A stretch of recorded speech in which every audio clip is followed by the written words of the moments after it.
three friends suddenly fell into a mysterious space. Sumi inquired about Riji's well-being and asked if he was okay. The response from Riji was that he was fine, and she inquired about him. According to Sumi, his butts were in a lot of pain. The next thing they did was inquire about their friend Mizuki's well-being. Based on the fact that Riji had caught her, Mizuki stated that she was fine. According to Riji, this unexpected occurrence reminded him of a story from the novel that Mizuki brought with her the other day. Mizuki stated that it was actually similar to being summoned to a different world and being asked to vanquish the demon lord while there. She mentioned that it was quite different from the neighborhood they lived in. When Sume inquired about whether or not it was a fad or something, she hoped that it was just a joke, but Riji assured her that it was most likely genuine.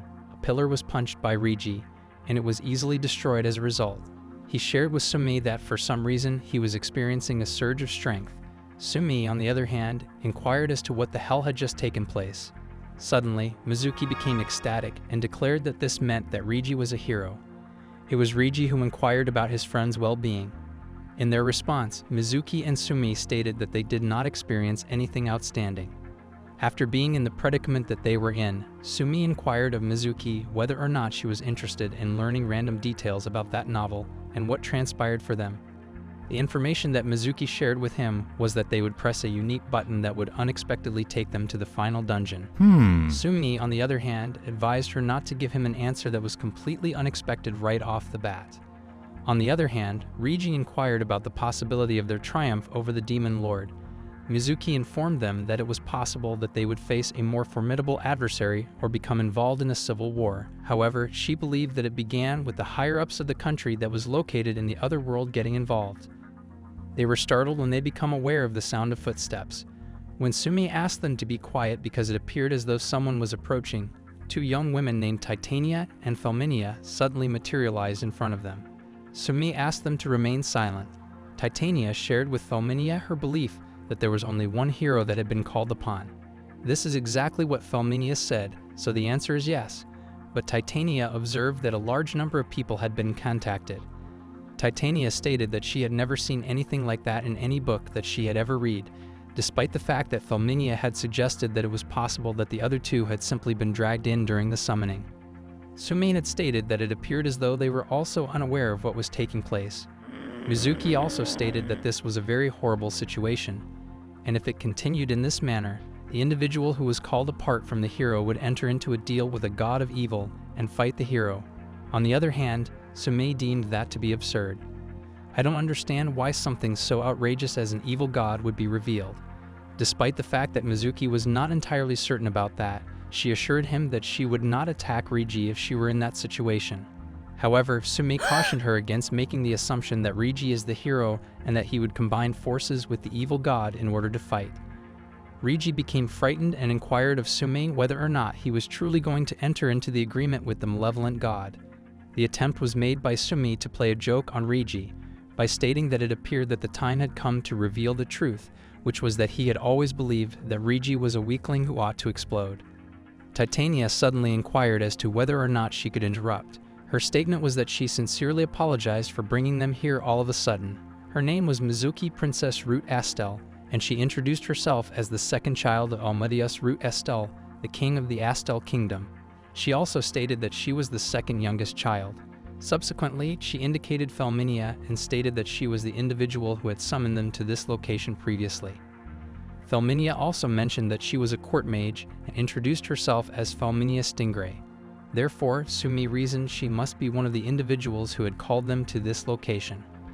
After expressing gratitude for their courteous introduction, Riji clarified that his name was Riji and that the two individuals in question were his friends. Moreover, Mizuki and Sumai presented themselves to the audience. Titania explained that the reason they had called them here was because they needed to consult with one of them in order to request a favor. She stated that they desired to eradicate the demon king Nakshatra, who was the leader of the demons and was currently posing a threat to the tranquility of this world. The three people believed that they were already aware of it. However, Sumi stated that he disagreed, which resulted in them being summoned to the court of the king. It was in front of the king that Sumi made the statement that he would not be fighting a ridiculous amount of troops, which is the reason why he would not follow the other two. The other individuals in the court asked him why he said such things if he was not the hero's friend. They stated that it was disrespectful of him to defy the king's request in such a direct manner. Sumi, on the other hand, believed that they could speak freely because they were in a secure location. However, it was not as if he was any different from them. Sumi expressed his regret to Rigi and let her know that he did not wish to become involved and end up dying. Rigi expressed his comprehension and stated that he was aware that Sumi was concerned about him and that she was always there to support him. Sumi informed Rigi that these individuals were requesting that he successfully defeat someone from a powerful nation. However, Rigi simply apologized for his actions. He should not have taken on this responsibility, according to Sumi, even if he was apologizing. Someone informed the king that Rigi was the hero, and that they had found evidence of divine element protection that had been bestowed upon a hero on Rigi. It appeared as though the other two heroes had been taken along for the ride. Nevertheless, Sumi was perplexed as to why it was always Rigi who was granted the privilege of summoning the hero, and he was curious as to the purpose of his tearjerker performance. A dinner party was being held in the reception hall, and the king invited the hero and his friends to join them. The king also instructed them that as soon as the preparations were finished, they would discuss the primary issue the following day. However, Rigi stated that he would like to discuss the primary issue right here and right now if it were possible to do so under the circumstances. On the other hand, Sumi informed Rigi that even if she inquired, they were not required to provide an immediate response. Sumi was instructed by Rigi to leave the matter to him. It occurred to Sumi that this was some kind of fantastical scenario in which they were required to eradicate the demon lord in a different world. Combating an adversary who possesses powers that they are unaware of is not a rational choice. Because he believed that he had not kept his promise to Tu-san, he believed that he would not be able to die until that time had passed, and he did not want to die. It was revealed to them by an elderly advisor of the king that there was a kingdom known as Nocius, which was also referred to as the Land of Intense Cold, located approximately 3 countries to the north of Estelle. The boundary between the territories of the demons and those of the humans was located to the north of Nocius. For a considerable amount of time, it had been referred to as humanity's northernmost fortress, and it had successfully resisted the demons' invasion. However, it was approximately half a year ago when the demons' lightning-fast attack finally struck the capital. The government of Nocius was unable to maintain its structure and ultimately fell apart. It was Mizuki who inquired about the fate of its inhabitants. They were informed by the advisor that the demons did not hold human hostages or captives. There were only a few fortunate individuals who managed to survive the hunt for and execution of the people of Nocius. The demons, he explained to them, looked down on humans and treated them as if they were no more than insects. The fact that they were stronger than them made it impossible for them to negotiate with them. According to the Salvation Church, after that, it was decided that the demon lord would be the one to represent the demons, and the name of the demon lord was Nakshatra. Upon realizing that the situation was extremely precarious, every nation endeavored to devise strategies to combat demons. However, they were not successful in performing such an endeavor. It was for this reason that the nations had begun to rely on the concept of calling upon heroes from another world. Within the realm of this world, it was a tried and true method. In the event that they had allowed the demons to act on their own, it is possible that humanity would have already perished. According to Mizuki, it appeared that this world faced a great deal of peril. The consultant confirmed that this was accurate, and according to the information that had been transmitted to them, there had been 2 instances of titans that consumed a variety of creatures, and there had been 3 instances of tyrants who attempted to rule the world. In this instance, the attack from the demon lord brought the total to 6, and in order to protect themselves from the threats that were present, they had carried out the hero summoning ceremony. The advisor stated that the advancement of the demon army had slowed down at the moment, but that in the not-too-distant future, their country and all other countries around the world would be trampled by the sheer numbers of demons, just like what had happened to Nocius. Sumi, on the other hand, believed that this was an attempt to garner sympathy. In order to save the people of this world, the king inquired of Rigi whether or not he would go along with this request. Sumi had high hopes that the hero would not agree to this, but Rigi, contrary to all of his expectations, agreed to everything that was asked of him. With a loud voice, Sumi requested that Rigi wait for a moment. Rigi inquired as to what the matter was with him. During the conversation, Sumi stated that it was clear why he would raise his voice. In light of the fact that Rigi had just been instructed to eliminate an insanely dangerous being that was attempting to destroy the entire world, he inquired as to whether or not Rigi's brain had been fried in order for him to agree to this request. Sumi made an effort to persuade Rigi, by letting him know that he would have to engage in combat with hundreds of the Demon King's subordinates. On the other hand, Reiji stated that a great number of people were in danger as a result of this demon lord. According to him, the people of this world had requested a hero, which is why they brought him here. This is the reason why he was going to do everything that he could to fulfill their request. Sumi, on the other hand, stated that they did not owe anything to the people of this world. It was true, according to Reiji, that they had arrived in this world for the very first time. However, she also stated that all human lives were interconnected. Connecting with other people was essential to human existence, and in addition, debts did not exist at the beginning of time. Rather, they were created. Sumi stated that it was irrelevant and that he was unable to accomplish it on his own. According to Reiji, he is currently experiencing a greater power that he is able to sense within himself, and there is a possibility that he will be able to defeat the demon lord with this power. Sumi, on the other hand, stated that wars were all about numbers and that a single individual could never triumph over a large army, regardless of how powerful they were. However, according to Ig, he would not have known if he had not made an effort, and the individuals who had been called here had been the ones who had saved this world. However, Sumi stated that this was merely the final outcome. Despite the fact that Reiji did not want to ignore people who were in trouble, he stated that the final result was an undeniable fact. He advised Sumi that when he did not want to assist, he should not force himself to do so. However, as long as he was present, he would feel confident. At any rate, Reiji asserted that he was the hero in the given circumstances. Upon turning his attention to the king, Sumi expressed that he had a single wish. The monarch inquired as to what it was. They should send the demon lord back to his own world because Sumi stated that he would not assist in the process of eradicating the demon lord. However, the king expressed his regret and stated that it was indeed impossible to send them back to their world because they had not discovered any means by which they could be sent back. Sumi was unable to swallow this information and requested that the king restate his statement. As a result of the king's assertion that the magic necessary to send him back did not exist, they were unable to send him back to his own environment. Mizuki inquired to Reiji about Sumi's well-being and concern. Reiji assured her that she should not be concerned about him because it was Sumi that they were referring to, and that he would be able to function normally the following day. A little while later, Sumi was found lying on the bed, surrounded by books about magic. He was under the impression that he was required to return home, and he was confident that he would arrive home. The next day, inside Camellia Castle's outdoor practice ground, Titania comes and apologizes to Reiji for keeping him waiting. When she says that she will now introduce him to the court mages, she says that they will examine his magic, and Felminia will be the first to do so. In her introduction, Felminia states that she may be the novice among the other court mages, but she is hoping to become acquainted with him. Because Reiji is experiencing some level of frustration, the mage inquires as to whether or not he is experiencing any kind of illness. While Reiji is attempting to reassure her that he is fine, Felminia approaches her and asks if she can inquire about something from him. She recalled that Reiji had stated that the world that he and Mizuki came from does not contain any magic. Reiji assures her that this is correct. However, in their world, they believe that science is the source of their power. Inquiring as to whether or not this is the case, Felminia asks Reiji whether or not she is aware of the concept of science. The fact that they continue to use the word magic in their vocabulary is something that Reiji confirms to her. Nevertheless, it is only found in stories that are made up, and unfortunately, it does not exist in the real world. Felminia is unable to accept it and inquires of Reiji whether or not any of the statements are accurate. At that moment, a second man materializes and asks Felminia if she does not believe that this line of inquiry is impolite to the person who has saved their own world. Felminia expresses her sincere regrets.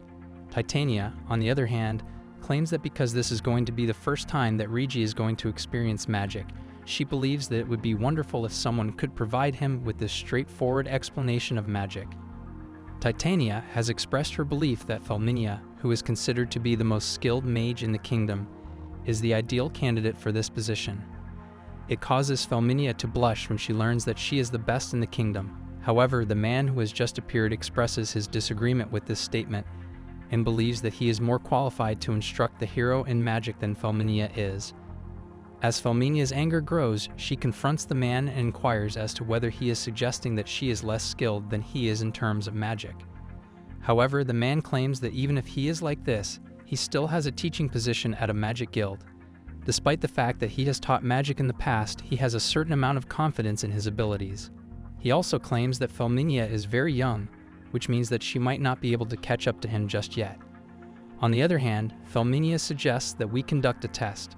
Titania is asked for permission by Felminia after the man accepts the challenge that was presented to him. This is okay with Titania.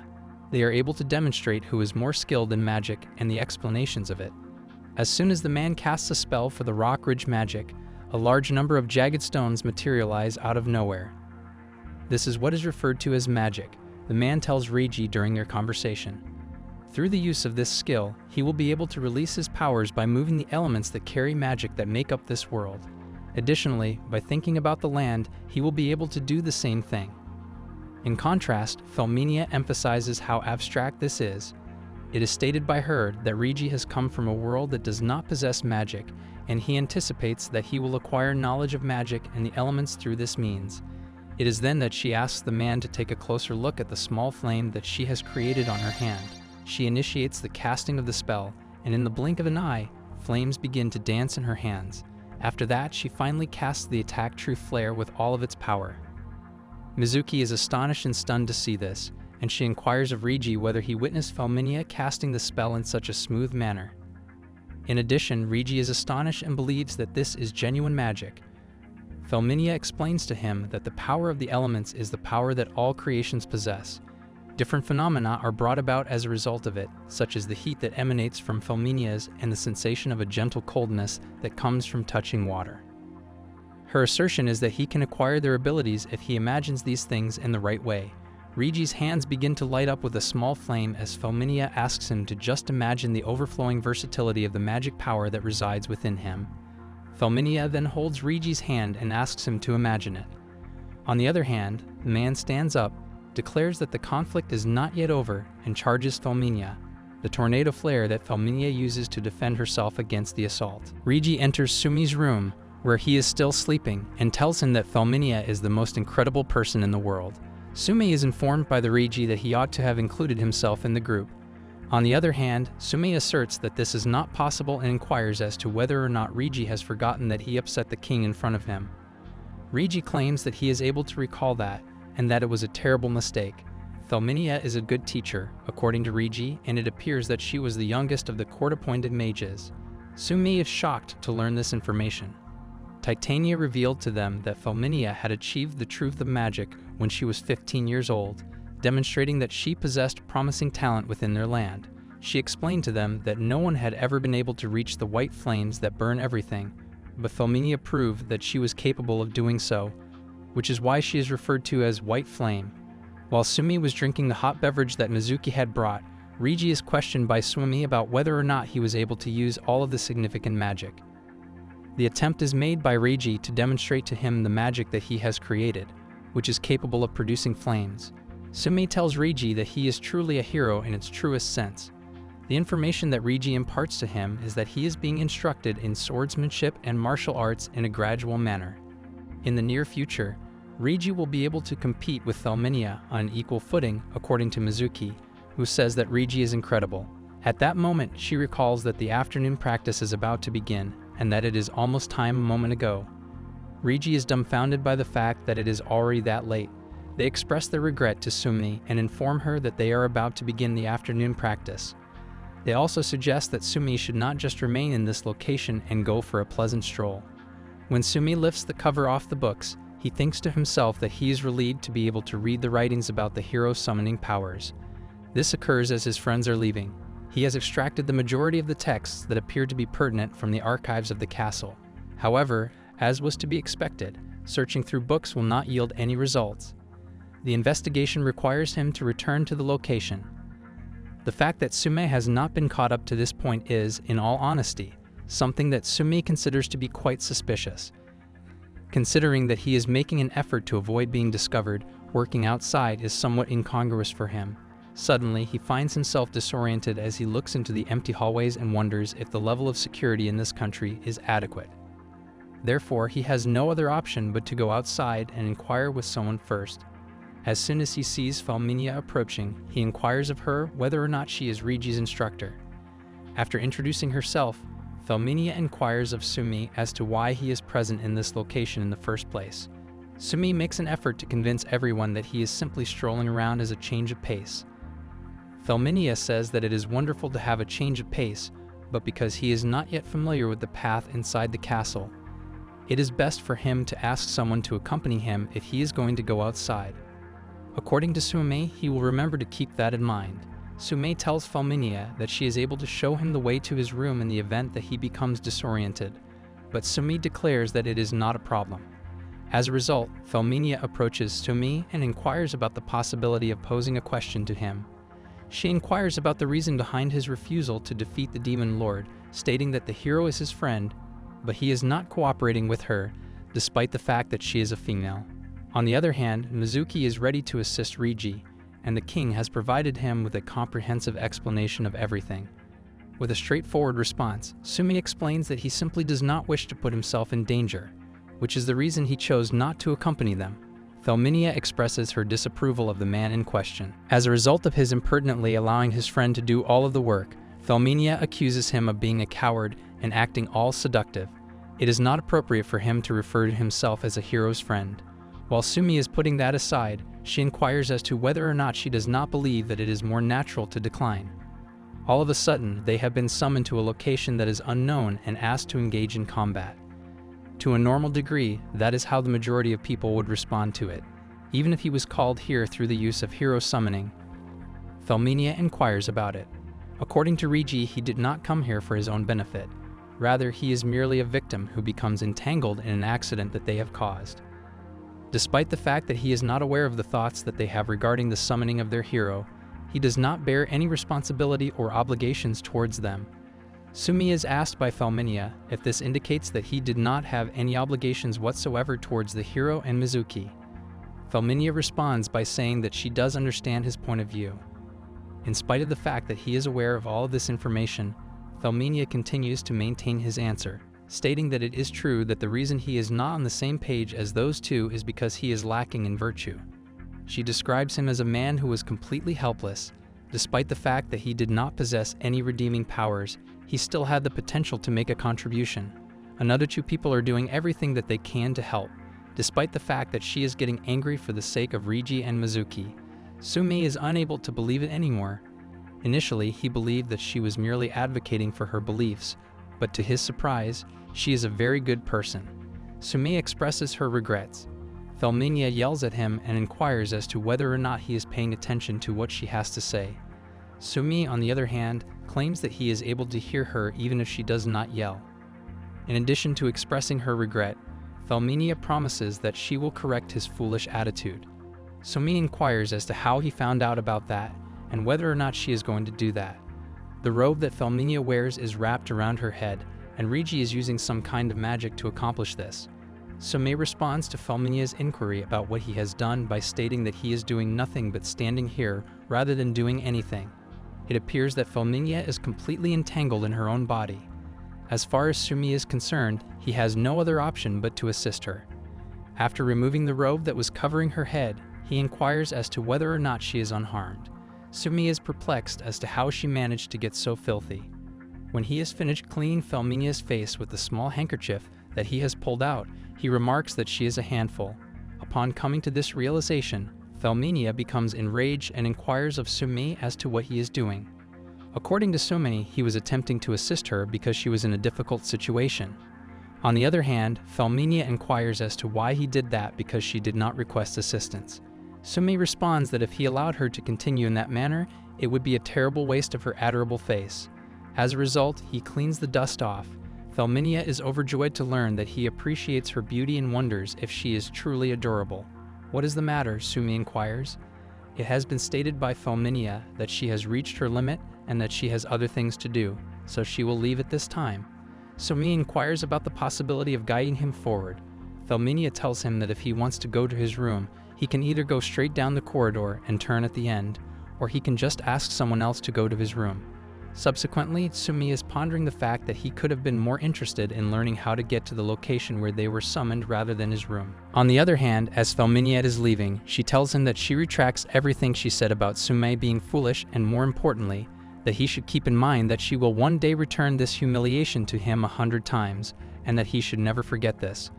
The fact that Sume is unable to comprehend what the hell is going on leads him to believe that he will simply search on his own. Felminia, on the other hand, is still thinking about that cute comment, and she is thinking that it is embarrassing that she showed herself to a person in such a manner. She makes an effort to disengage herself from that thought and explains that it is not as if she is particularly pleased to hear that. In addition, she believes that abandoning Sumi without demonstrating the path to him is extremely disrespectful, and as a result, she is obligated to apologize. She makes her way to Sumi's room, but when she knocks on the door, she realizes that Sumi is not present in the room. As a result of her perception that it is peculiar that he is still missing, she immediately enters the room, where she is taken aback to discover that he has a number of magical books lying on his bed.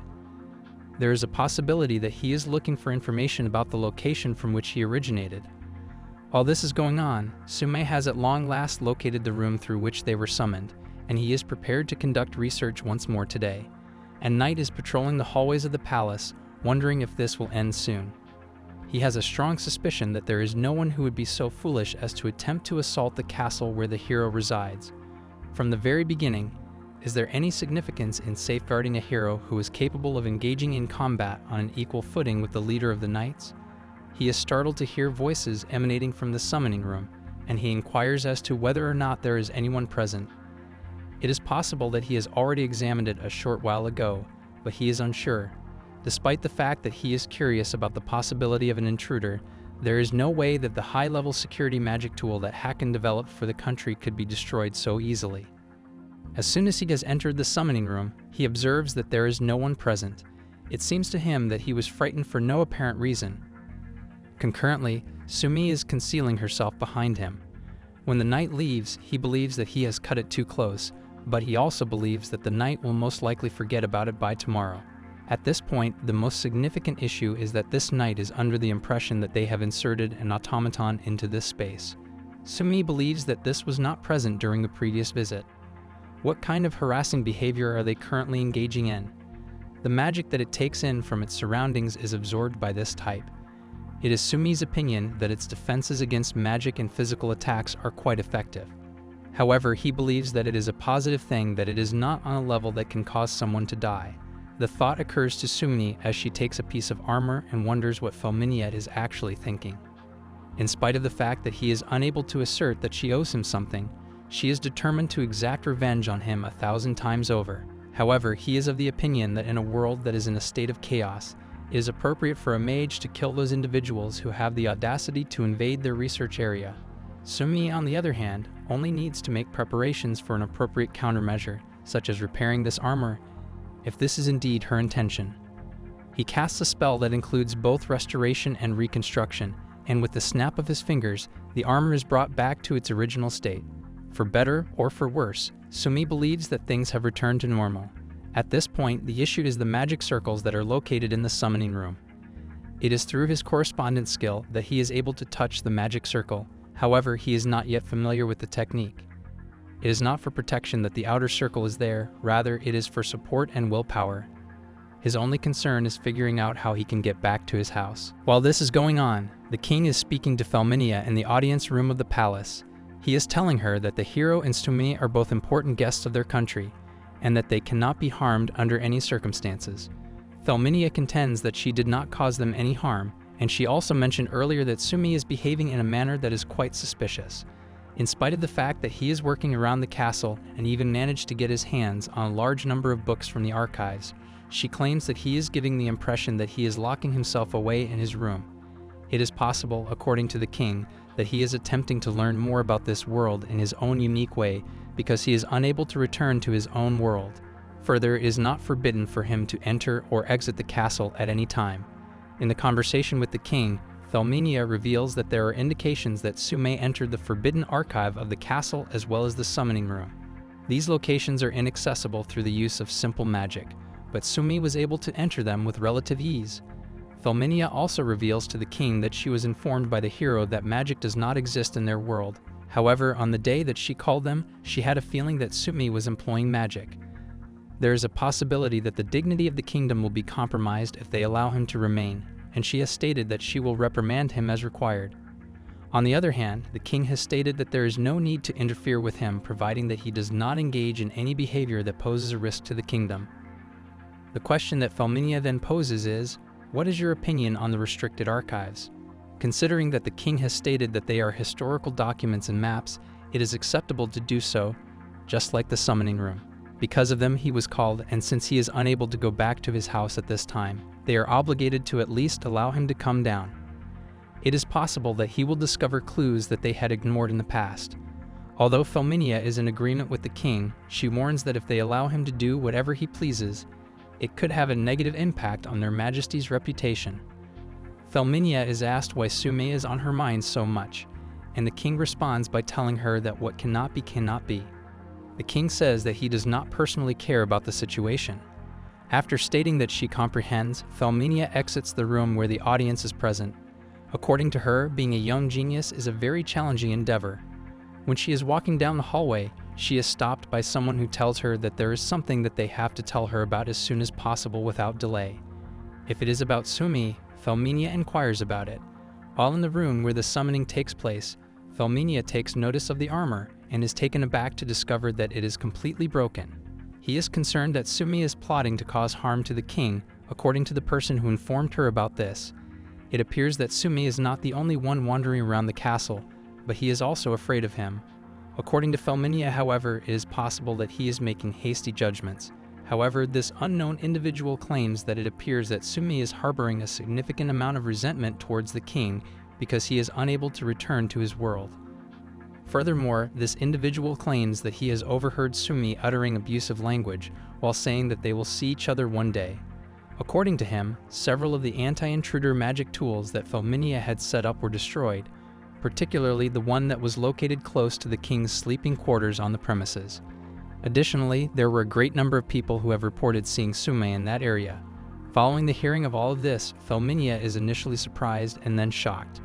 Felminia is questioned by this unknown individual about whether or not there is a problem. Felminia requests that this individual keep this matter a secret from other court mages, and she promises that she will handle everything on her own. She also expresses her gratitude to this individual for providing her with a great deal of information over the past few days. But the individual claims that it is not a significant amount because their nation is of the utmost importance. According to Felminia, this is a reassuring statement, and she plans to seek his assistance at a later time. It is inconceivable to Felminia that he is the kind of person that he is. It is inexcusable to believe that Sume has plans to target the king solely due to the fact that he harbors a grudge against him. In the meantime, the mage who challenged Felminia, claiming that he could teach the hero better than she could, is the same person who informed Felminia about Sumi. A few days later, Felminia discovers that Sumi is following her. She is under the impression that she is already aware that he is employing some form of magic, and all of a sudden, she becomes aware that Sume has disappeared. She employs wind magic in her search for Sume, and she is taken aback when she discovers that Sume has established a presence within the sanctuary of the king. Chalk Paradise, also known as the King's Garden, is where Sume can be found. Soon after, Felminia arrives at that location, and when Sume notices her, he tells her that he does not believe that stalking a person is a constructive hobby. The only people who are permitted to engage in such behavior are the pitiful and foolish stray sheep who are unaware of how things operate. It comes as a surprise to Felminia to learn that Sume has taken notice. According to Sumini, she has been lying on his back for a considerable amount of time. Sumi is questioned by Felminia about his current activities. Sumi simply responds by saying that he is just going for a walk and inquires as to whether or not it is forbidden for him to leave the castle during the night. On this occasion, he desired to travel to a location that he had not visited before. Sumi inquires as to whether or not she believes that he will purchase this. Sumi reveals to her that he arrived at this location with the same intention as she did. Sincerity was called for in the plan. Ultimately, she desired to resolve this matter in the most amicable manner that was feasible. In all candor, Felminia admits that she had no intention of engaging in this activity. According to Sume, if she had resolved this matter earlier, it would have contributed to the acceleration of the process. They should begin, however, because the night is still young, and it is the appropriate time for them to do so. He is told by Felminia not to be so stupid, and she inquires as to whether or not he is even aware of the location. The king has a deep affection for this place, which is known as the Chalk Paradise. she inquires as to whether or not he believes that they are permitted to fight in such a location. I must say, Sumi, that is quite an impressive name for a garden. Also, he inquires of Felminia whether or not this is, in fact, the chalk paradise as she has stated. It has come to Felminia's attention that the steeple that was supposed to be located in the east has vanished. She is unable to comprehend the fact that the throne tower has vanished. The question that Sumi asks is, what is wrong? If there is something that is missing, then she ought to look for it. Felminia then comes to the realization that the throne tower is located on the opposite side. According to her, that is not possible. What exactly is going on?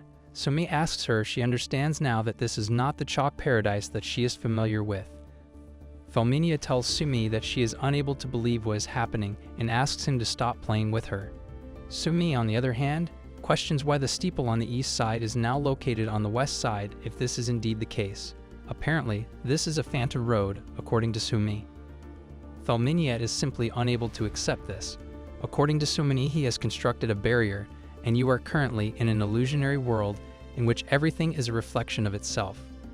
It is through his weaving together of numerical values and the creation of places that do not belong to this world that he has inserted them into this intricate space. Felminia is perplexed by what he is referring to and inquires as to whether or not this is a magical occurrence. She asserts that there is no magic that can spontaneously alter the state of this world. It is not really something that should be confused about, according to Sumi, who is attempting to explain the situation and says that what is changing is only what she can see. Simply put, she is familiar with this type of barrier magic. Furthermore, it appears that Felminia is not aware of the barrier magic herself. That this location does not have the concept of barriers is something that Sumi simply cannot believe. Felminia simply states, as she has explained in the past, that she is completely unaware of what he is talking about. According to Sumi, he has the impression that he is the only person in this world. On the other hand, he tells Felminia that this is not the chalk paradise that she is familiar with, but rather a different location that he has created through the use of magic. He says that this is enough of the jargon. Because of this, even if she causes trouble, engages in fights, or makes use of magic to her heart's content, nobody will care. Listen to them. It is time for them to begin fighting now that he has finished explaining the situation. However, Felminia believes that this is a complete and utter nonsense, and she believes that he has omitted a great deal of information, which is making it difficult for her to comprehend. Using his level of magic, she inquires as to whether or not he truly believes that he is capable of defeating her. She is Felminia of the White Flames, the court mage of the White Flames. It is not possible for her to lose to someone who is capable of performing these tricks, and she will demonstrate to him why they refer to her as the White Flame. Following her assertion that the White Flames represent the truth of magic, she proceeds to cast the spell of Truth Flare in order to launch an assault on Sumi. At the mere act of raising his hand, Sumi causes all of the flames to vanish. When Felminia sees that, she is taken aback and inquires as to the reason why her white flame vanished. Individuals who have attained the truth of magic are the only ones who are able to control that flame, which is the ultimate flame. When Sumi asked her if she was serious about what she was saying, she thought that this truth was some kind of dangerous technique. However, it turned out to be nothing more than a regular flame that had been infused with oxygen to slightly speed up its spread. According to Felminia, her flames do not contain any curses or meanings, but Sumi asserts that if there was no legend about reason, then it indicates that the magic does not possess any power. If he were her master, the first thing he would do is familiarize her with the fundamentals. Felminia inquires as to what is missing from her magic system. Did you double everything? Is it the whole mess? She is nothing more than a single-minded flamethrower. All of a sudden, a magical circle materializes beneath Sumi's feet. Felminia is unable to believe what she is seeing and claims that a magic circle materialized out of nowhere, which is so unbelievable. She inquires of Sumi who he is and how a magic circle suddenly materialized out of nowhere. In his defense, Sumi asserts that he is nothing special. He has merely transformed the method into an incantation.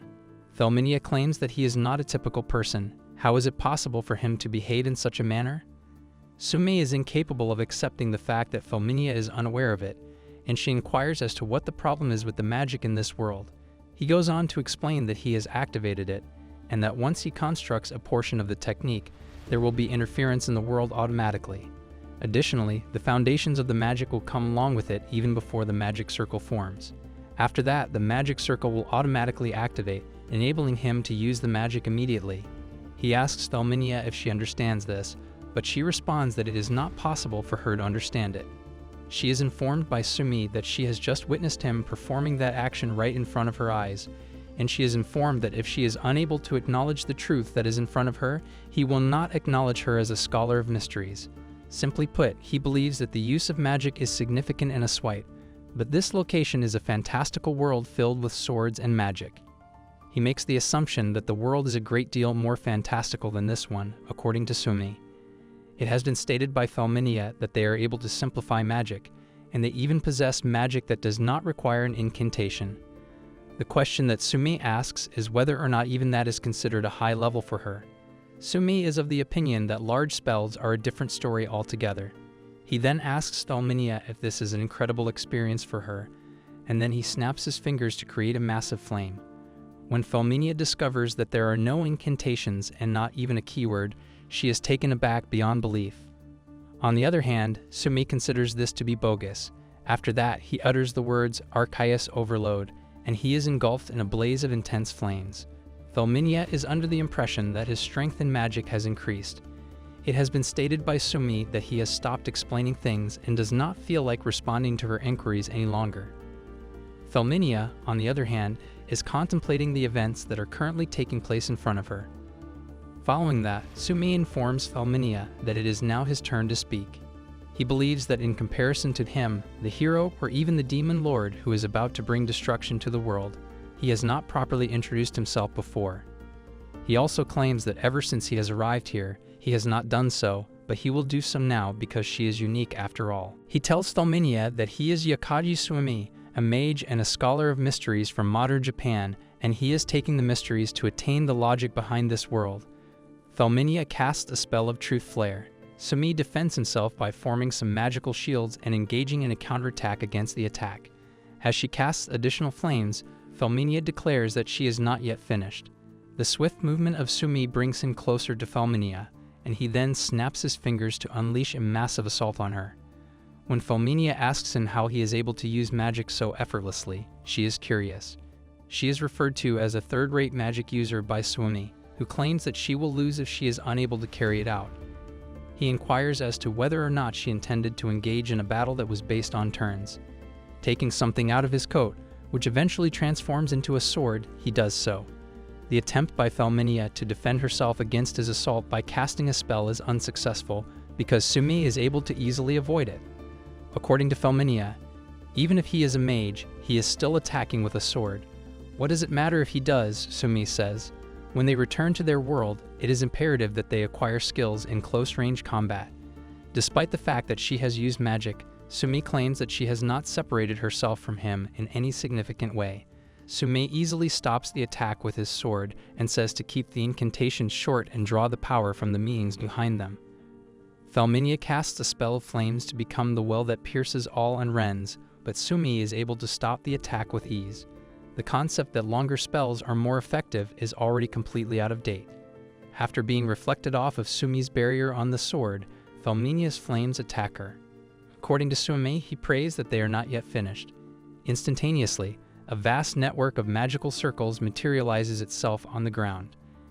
It has come as a complete surprise to Thelminia to see this.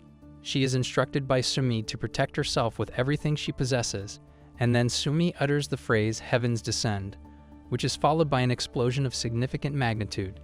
Not even Thelminia can believe what she has just witnessed.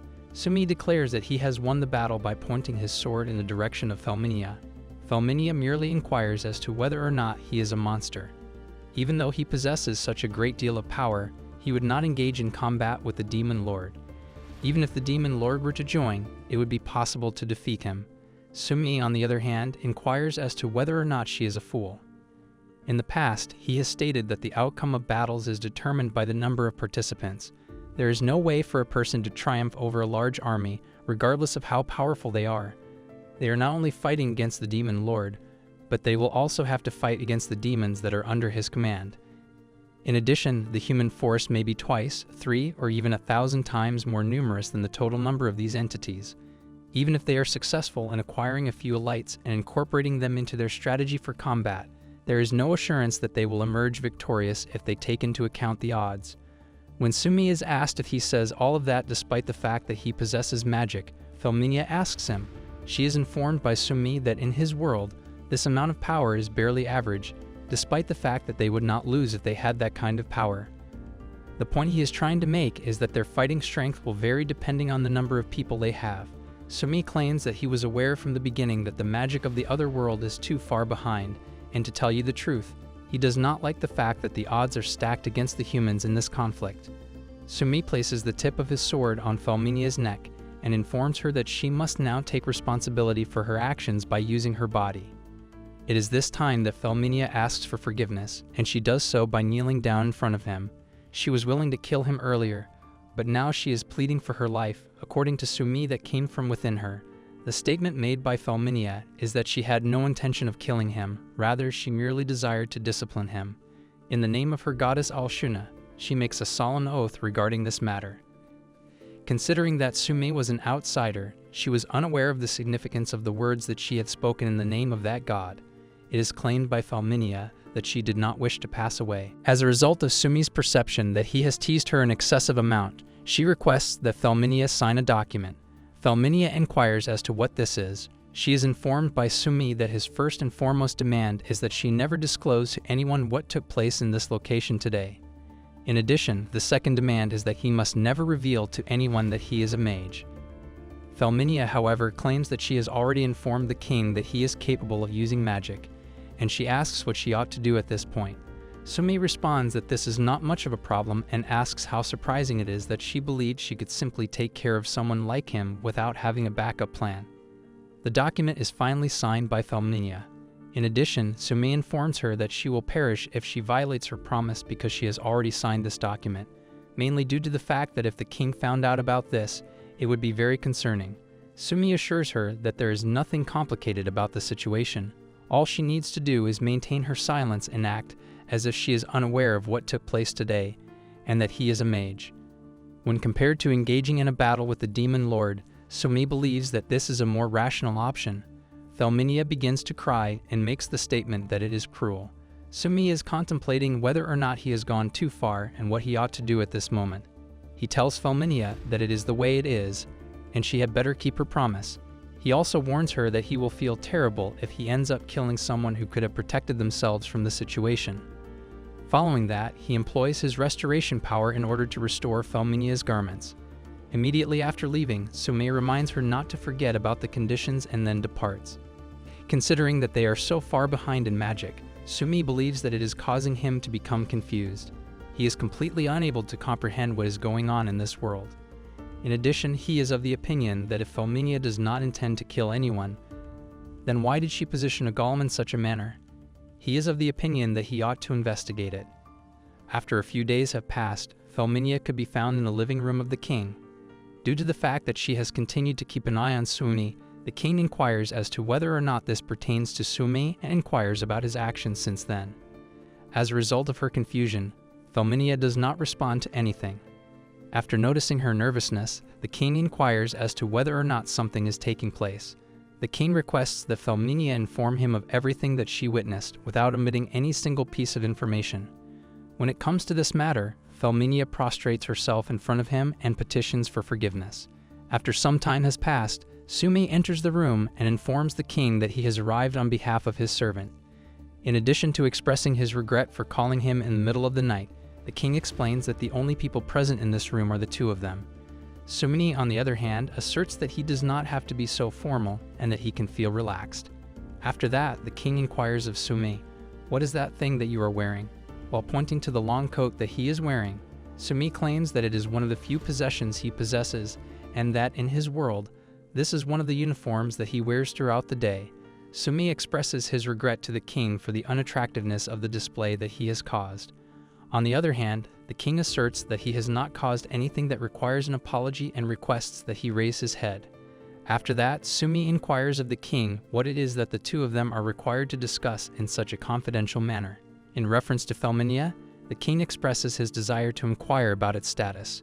Sumi gives the impression that he is unfamiliar with her and asserts that he is certain that she is the one who is instructing Rigi and Mizuki.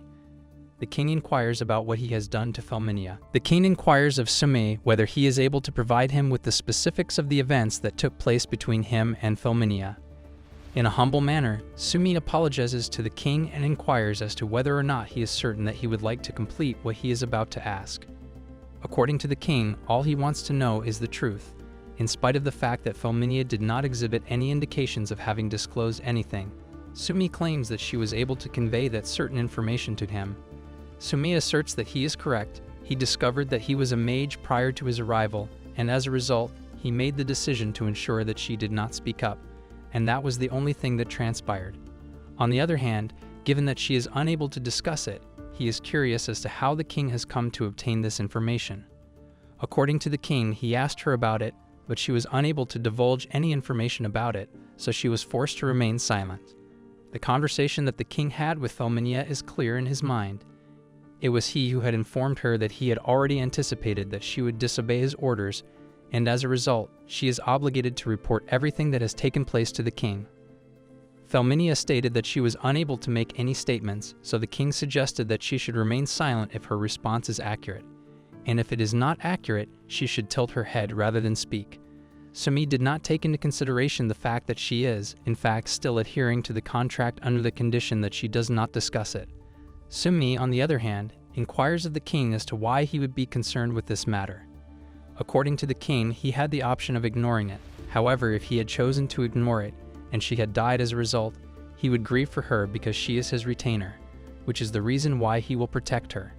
Sumi assures her that her life will not be in danger so long as she does not discuss it, despite the fact that he would prefer to avoid killing someone who is so needlessly needless. Sumi inquires of the king whether or not this discussion has reached its conclusion. On the other hand, the king claims that he has no knowledge of him and inquires of the person who first summoned him whether he would be interested in learning who he is and what he intends to do from this point forward. It has been expressed by the king that he desires for him to speak without any limitations. Sumi expresses his forgiveness for his previous actions and explains that he is someone who has the good fortune to meet the king. He also promises that he will answer his questions to the extent that he is permitted to do so. So the king inquires of Sumi, "Who are you?" Sumi makes his introduction, stating that he is a professional mage. Within the realm of his imagination, they are analogous to academics who conduct research on mysteries. Mages is the term that is used here. During their conversation, Sumi informs the king that he has been informed by Rigi and Mizuki that science is the dominant academic discipline in their world. On the other hand, there is a world of magic that is hidden from the general public and kept away from the disciplines that have an impact on society. Because of this, there are no mages who openly practice their craft, and it is because of this that they are unable to reveal the existence of mages to the general public. When Sumi was asked by the king when Felminia discovered his identity, he responded. According to Sumi, he was uncertain as to whether or not she had completely recognized it, and as a result, his concern was how to convince her to remain silent. Afterwards, while he was carrying out his research, he devised a strategy and planted the seeds for him to formally confront her.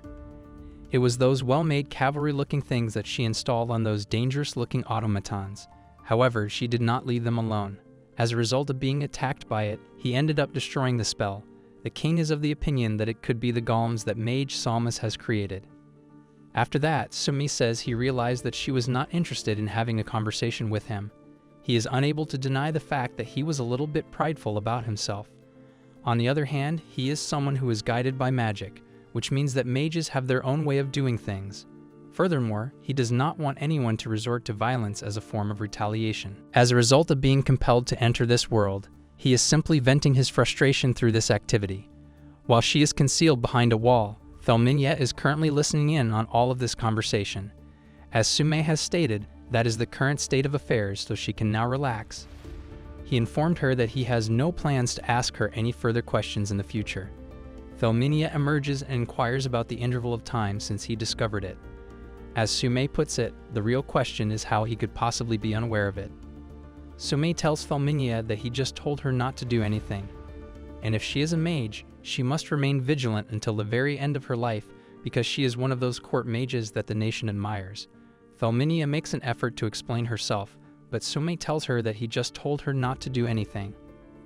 Felminia begins to cry, and Sumi consoles her by telling her that she should be grateful to His Majesty for the rest of her life because he put his life in danger for her.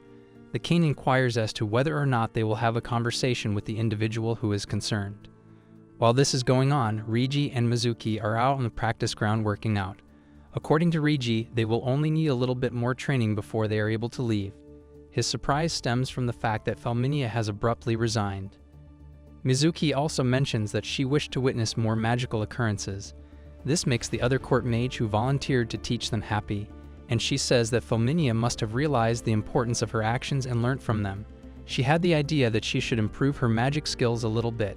It was because she made fun of him in front of the hero and the princess that this particular event took place. He says that he never imagined that he would be able to trick that girl so easily, and that he would be able to think that the hero's spineless friend would be attracted to the king's safety just as he had planned. Due to the fact that he lied to her and performed some magic on her, she was the one who caused him harm. Putting her in the role of court mage was unquestionably premature at that point in time. Instead of being punished, she was relieved of her duties as the court mage and dismissed from her position. Without a doubt, the king was a strict individual. It is clear to him that this is the level of rage that he would feel towards someone he favored the most.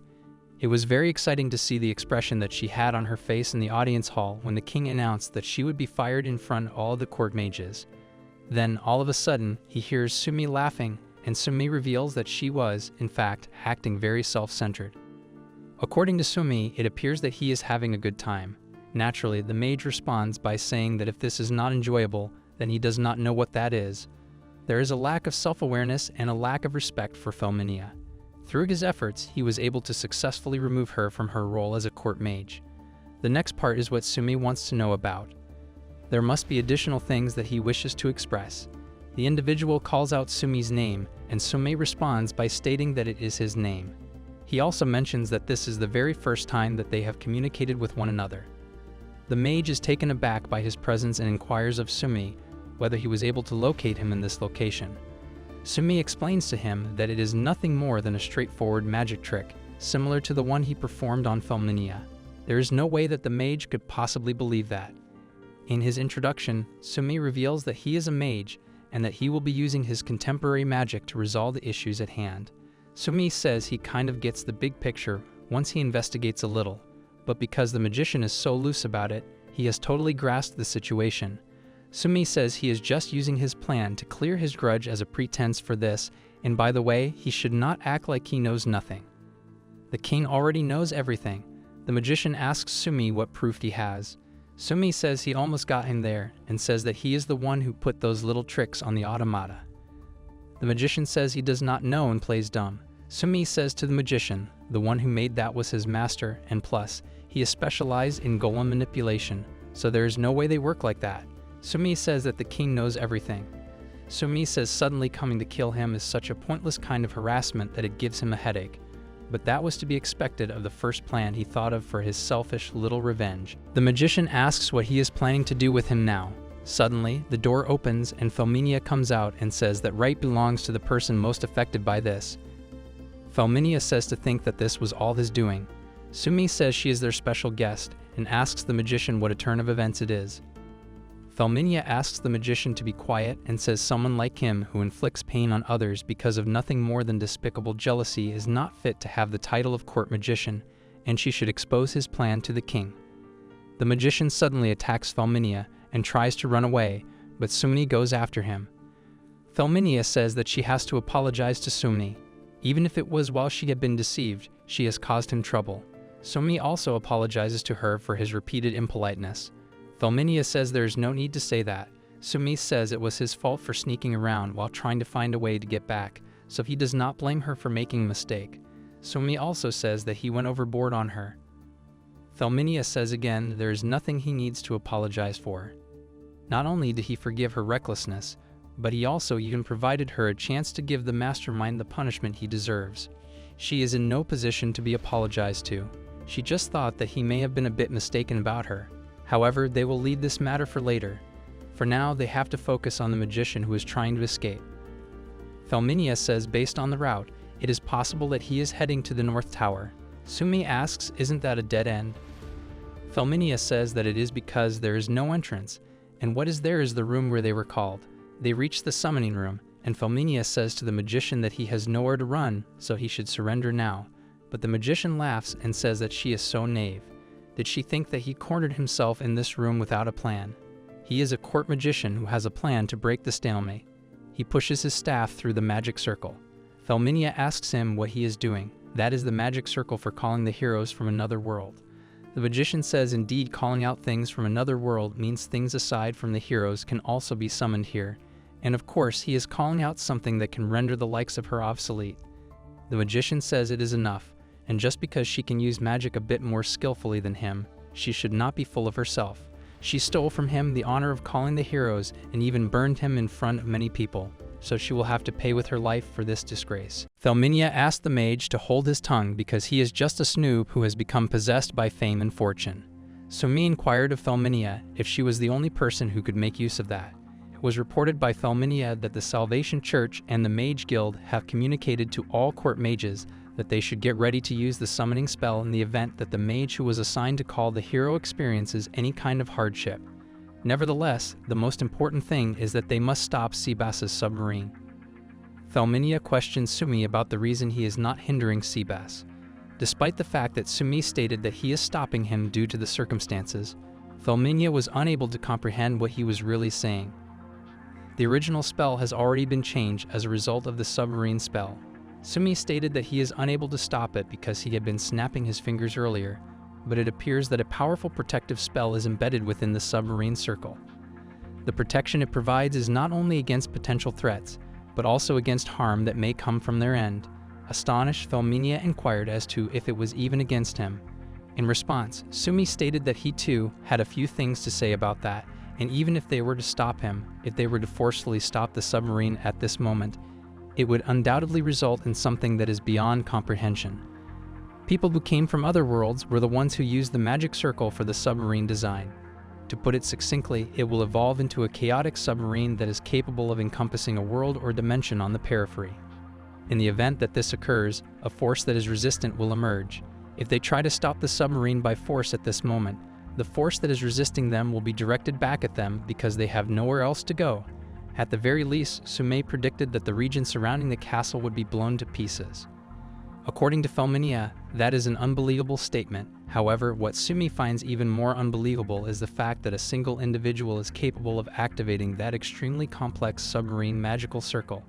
Whatever it is that it is called could be dependent on the magical power of that elderly man following the procedures, so it is going to be fine if he does not call a big one. In spite of the fact that he is successful, there is no doubt that a portion of this castle will fall apart. Because there are a lot of people inside the castle, Felminia stated that this is not a good thing to do. Suddenly, a brilliant light showed up, and the roof of the room was blown off by the force of the light. It was stated by Sumi that he allowed the power to escape through the top in order to ensure that the area surrounding this room would not sustain any damage. After that, a peculiar beast materialized. According to Sumi, something that was unexpectedly huge came out because it was a Class B. It is expected that there will be no damage to the exterior of the room because he allowed the power to escape through the top. Felminia is in a state of shock and expresses that she is unable to believe that they are flying. Sumi claims that she never noticed it before now. Sumi assures Felminia that she will be fine and that she should not worry about her in the event that things become difficult. On the other hand, the concept of firmly grasping a man is something that Felminia finds to be somewhat unsettling. In response, she asks Sumi if he is aware of the nature of this monster and wonders how she could even conceive of something like that. According to Sumi, it is something that they frequently encounter in his world. Felminia is taken aback by this information, and she shares with Sumi that Mizuki has informed her that their world does not contain any demons. According to Sumi, however, this is due to the fact that their perspective of the world is limited. Things like that are present everywhere in that world. However, because they are blinded by the advancements of science, they are unable to comprehend it. The beast in question is just one of many. Therefore, according to Sumi, there is a system in his world in which demonic beings are also considered to be enemies of humanity. This is because demonic beings are the adversaries of humanity in this world. Sumi reveals to her that the final beast in their world is known by names that are shrouded in mystery. It has been demonstrated beyond a reasonable doubt that nothing in this world is permanent, and these are the natural principles that hasten the end of the world. If he is referring to the fact that it does not permit things, Felminia inquires, The beast in question is not alive, according to Sumi, who is correct. On par with lightning and tornadoes, it is a phenomenon that can occur. A rule of the world dictates that it must come into existence if the conditions are met, and this rule must be followed. The reason they take the form of creatures is because it is simpler for them to instill fear in people when they are in the physical form of a living thing. It is easy to feel apprehensive about the conclusion of the story simply by looking at it. Something that they call the Twilight Syndrome is what they are referring to. In spite of the fact that Sume claims that their world will not come to an end as a result of an attack by any extraterrestrial being, the demise of civilization was already predetermined at the time that it was created. Civilization will be reset as it enters the deep twilight of legend when those phenomena take over the entire world and start to spread throughout the entire planet. According to Felminia, those things are prevalent throughout the entirety of Sumi and the world of the hero. It is impossible to compare them to magical beasts because they are almost like a threat. Perhaps it is their world that is confronted with a situation that is significantly more perilous. In the meantime, Seabass suggests to Felminia that if she is aware of how simple the submarine is to operate, then why not make use of it? This is a technique that can only be performed by her exclusively.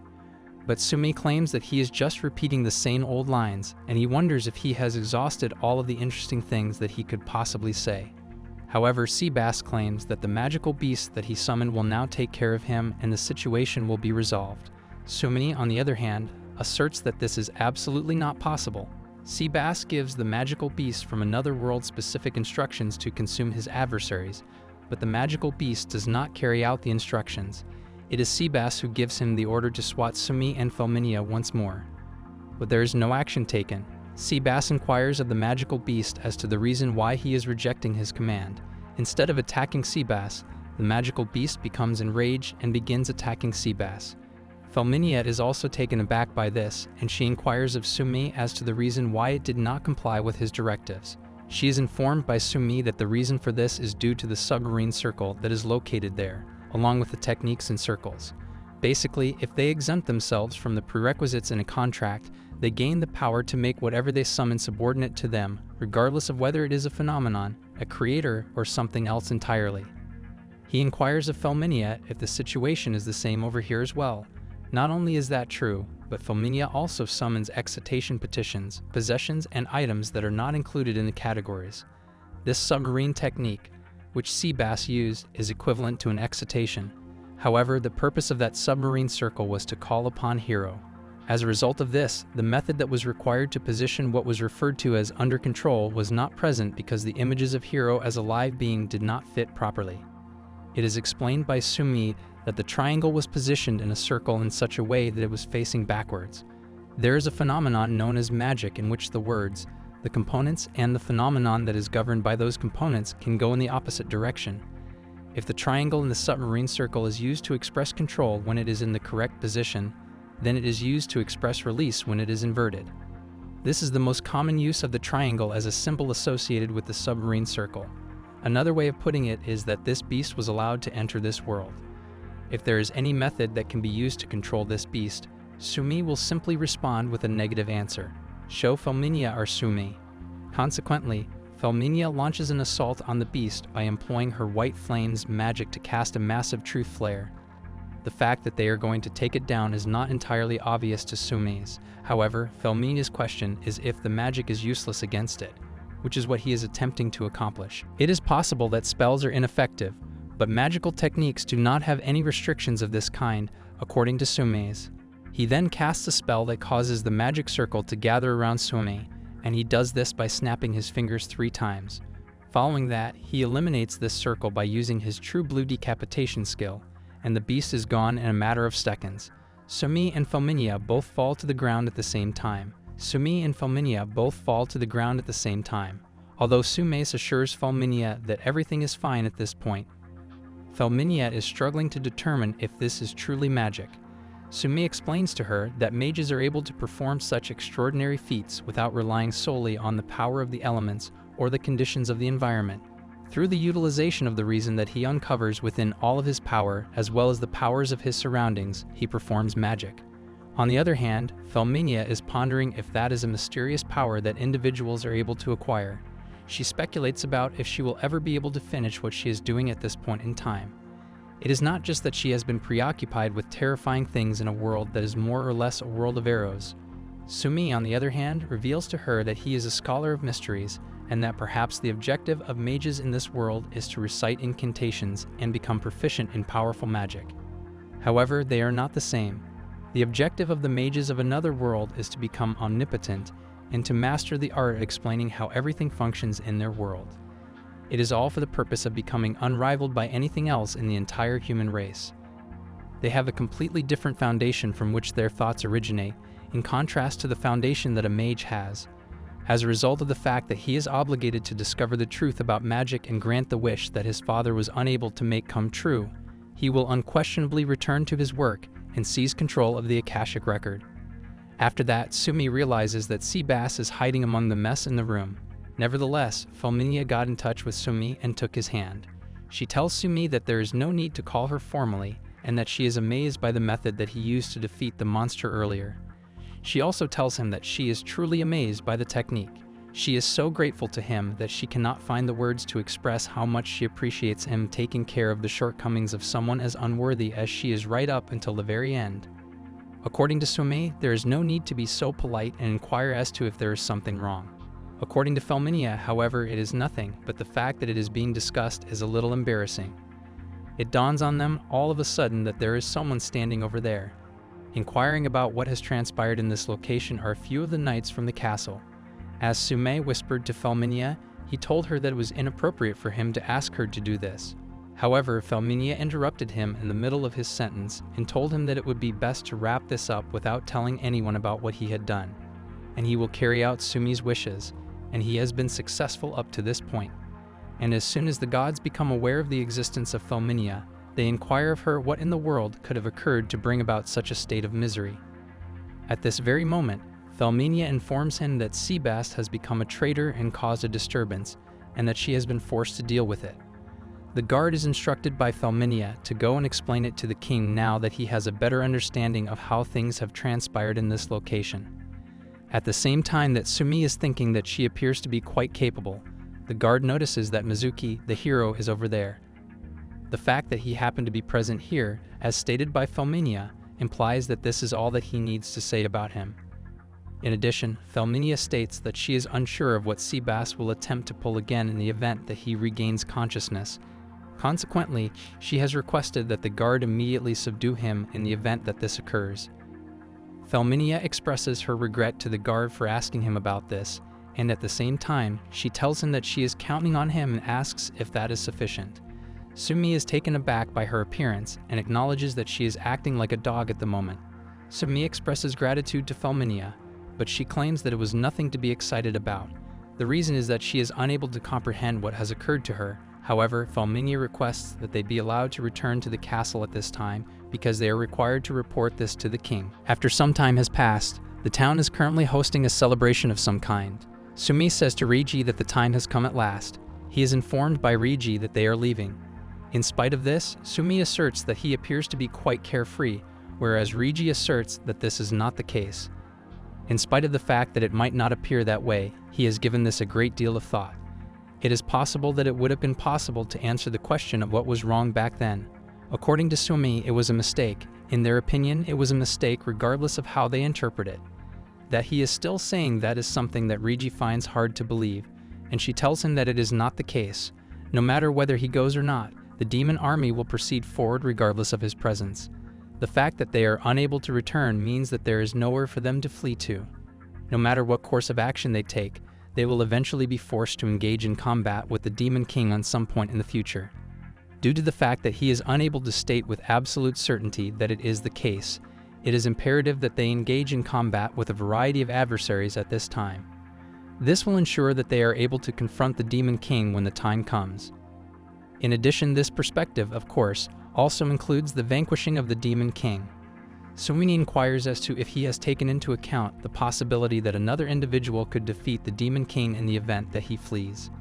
As far as Riji is concerned, if he were to entertain such optimistic thoughts, there would be no way for him to move forward. The individual is of the opinion that distancing themselves from this matter would most likely result in their death at some point in the future. Sumi, on the other hand, is of the opinion that it is a positive thing to not be optimistic. In his conversation with Reiji, Sumi reveals that he is always rushing headfirst into everything, completely unprepared. Sumi claims that he does not despise it yet, but that he ought to give some consideration to the adversary. This time, it is on a different level than the gangs and thugs that are found in the neighborhood. However, Reiji asserts that he is the one. While Sumi acknowledges that he always uses the same final words, he also acknowledges that he understands where he is coming from. Furthermore, if he claims that he is engaging in this behavior in order to ensure his own survival, then he presumably has nothing else to say. Reiji can say that he is simply advising her to make an effort to avoid being unreasonable. Reiji assures him that he should not be concerned about him, and subsequent to this, they will proceed to march in a direct direction towards the Demon Lord. Then, however, he clarifies that he is merely joking because they must first become a great deal more powerful. Furthermore, he tells Sumi that he is still in one piece, which is something that comes to mind now. If that is about the imperial court that went insane at the ritual site is a question that Sumi asks.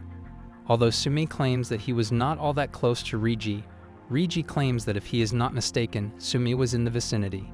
Upon their return from the town with Reiji and Titania, they discovered that a portion of the castle had been destroyed, and there was also the tale of the imperial sorcerer guy going on a rampage, as well as the rumors of a gigantic monster appearing. She was already quite terrified. That is correct according to Reiji as well, and he is relieved that nothing of significance took place. On the other hand, Sumi claims that the location of the ritual was significantly destroyed, and that this was the only possibility for their return. However, according to Reiji, the most essential thing is that Sumi is not in danger. When Sumi hears that, she almost blushes. During their conversation, Sumi asks Reiji how he can maintain his composure while saying something that is so embarrassing. During the interruption, Titania expresses her regret to Sumi for the trouble that was caused by the people of the palace. However, Sumi responds by stating that he had received assistance from Felminia and other individuals. It is not necessary for Titania to prostrate herself in front of him by lowering her head. As Reiji and Mizuki become ecstatic, they exclaim that Felminia is incredible. Both Sumi and I concur that this is correct. It is impossible for Reiji not to acknowledge the stunning beauty that Felminia possesses. During this time, Titania and Mizuki are under the impression that Felminia is also their competitor. As a matter of fact, she is a formidable adversary due to the fact that she has silver hair and a picture-perfect face. Many weapons are in Felminia's possession. Reiji inquires of Sumi exactly what he intends to do from this point forward. As a result of Sumi informing him that he is considering leaving the castle, they inquire about the activities that he would engage in once he has left the castle. In his conversation with them, Sumi reveals that he does not have a particular plan. All he wants is to live outside. After Sumi is asked by Reiji what his means of subsistence will be, Sumi responds by stating that he will most likely find some kind of employment. Titania asserts that if he remained in the castle, the king would ensure that he would have a means of subsistence, so this is an unreasonable expectation. It is not necessary for him to coerce himself into leaving. On the other hand, Titania inquires as to the reason for his departure if he is interested in leaving. Sumi, who is in possession of the necessary knowledge of this world and does not have the divine protection of the hero, does not see any benefit in leaving the castle, even if the public order in the capital is better than in other places. While Sumi acknowledges that it may appear to be pointless, he expresses that he is experiencing discomfort within the castle. Reiji inquires of Sumi whether he ought to go and tell them, but Sumi responds that it would be absurd to tell each of them individually. As a result of Reiji's inability to control his emotions, Sumi urges him to calm down. It is without a doubt going to make things more complicated right at the moment when he is about to leave.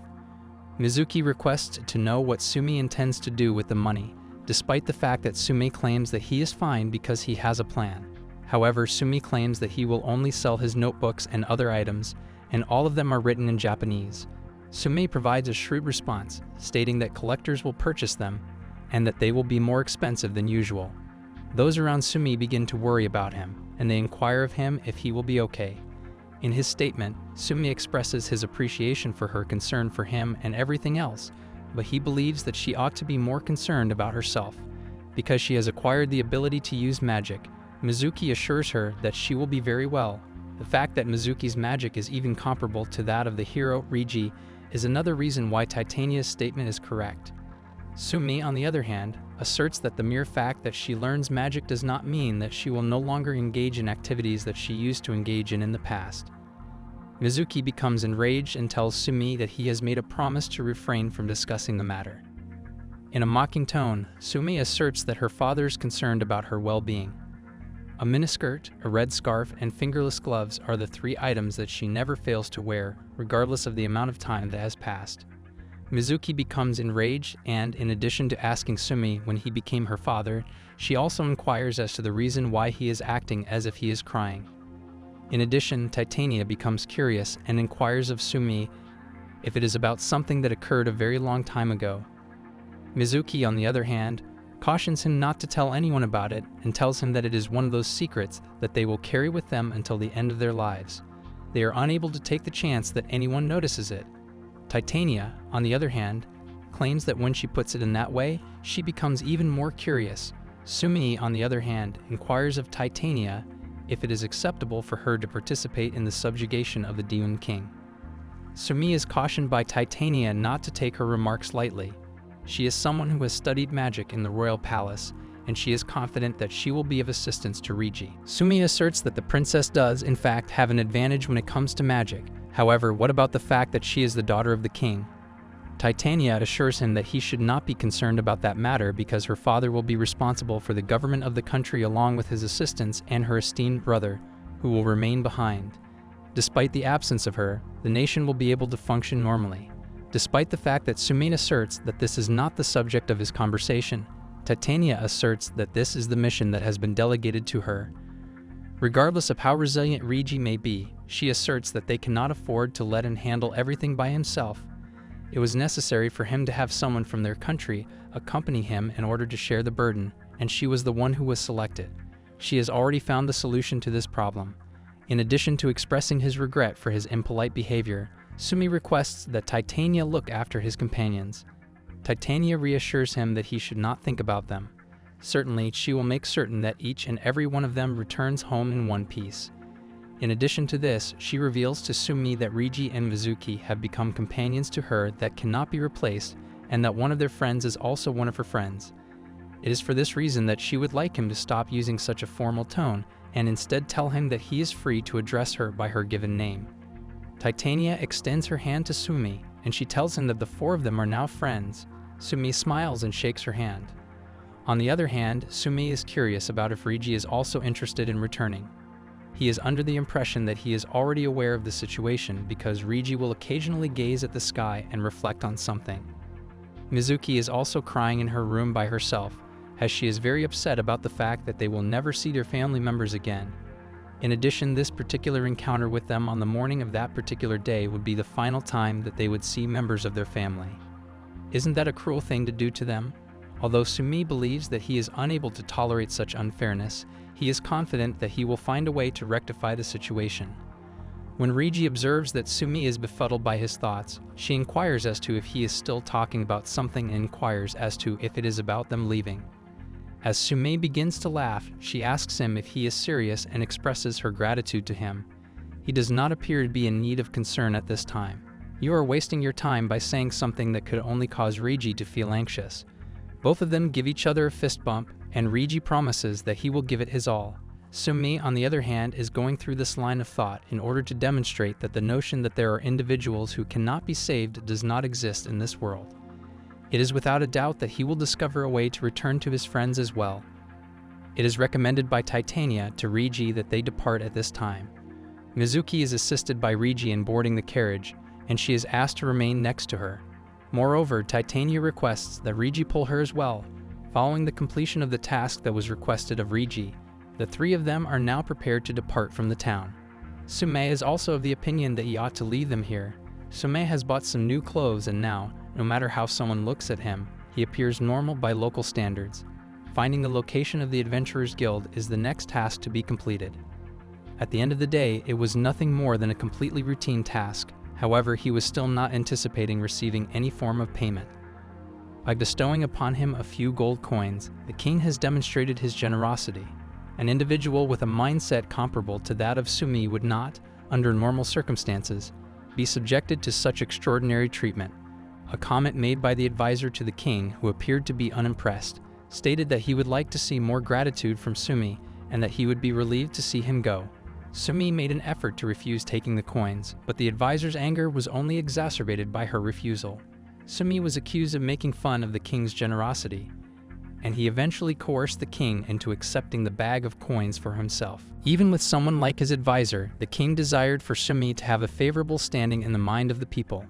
The bag of gold coins contains a note that was written by hand and states that the king is extremely grateful to Sumi for the way in which she responded to their unreasonable demand. He has some reservations, but it appears that Sumi does not require assistance. Nevertheless, he is hoping that he will accept at least this much of the assistance that is offered. Even though Sumi believes that he would like to believe that the king is acting out of pure goodwill, he still has the impression that he is preparing himself to be able to call on him in the event that it is required. With that being said, he will be in need of financial assistance from this point forward, so it is not as if he will refuse any assistance, and he is grateful for it at this point. At last, Sumi arrives at the Adventurers Guild, which is located in the Twilight Pavilion. As soon as he walks in, he observes that the location is extremely crowded. A young lady by the name of Gracchus is at his side.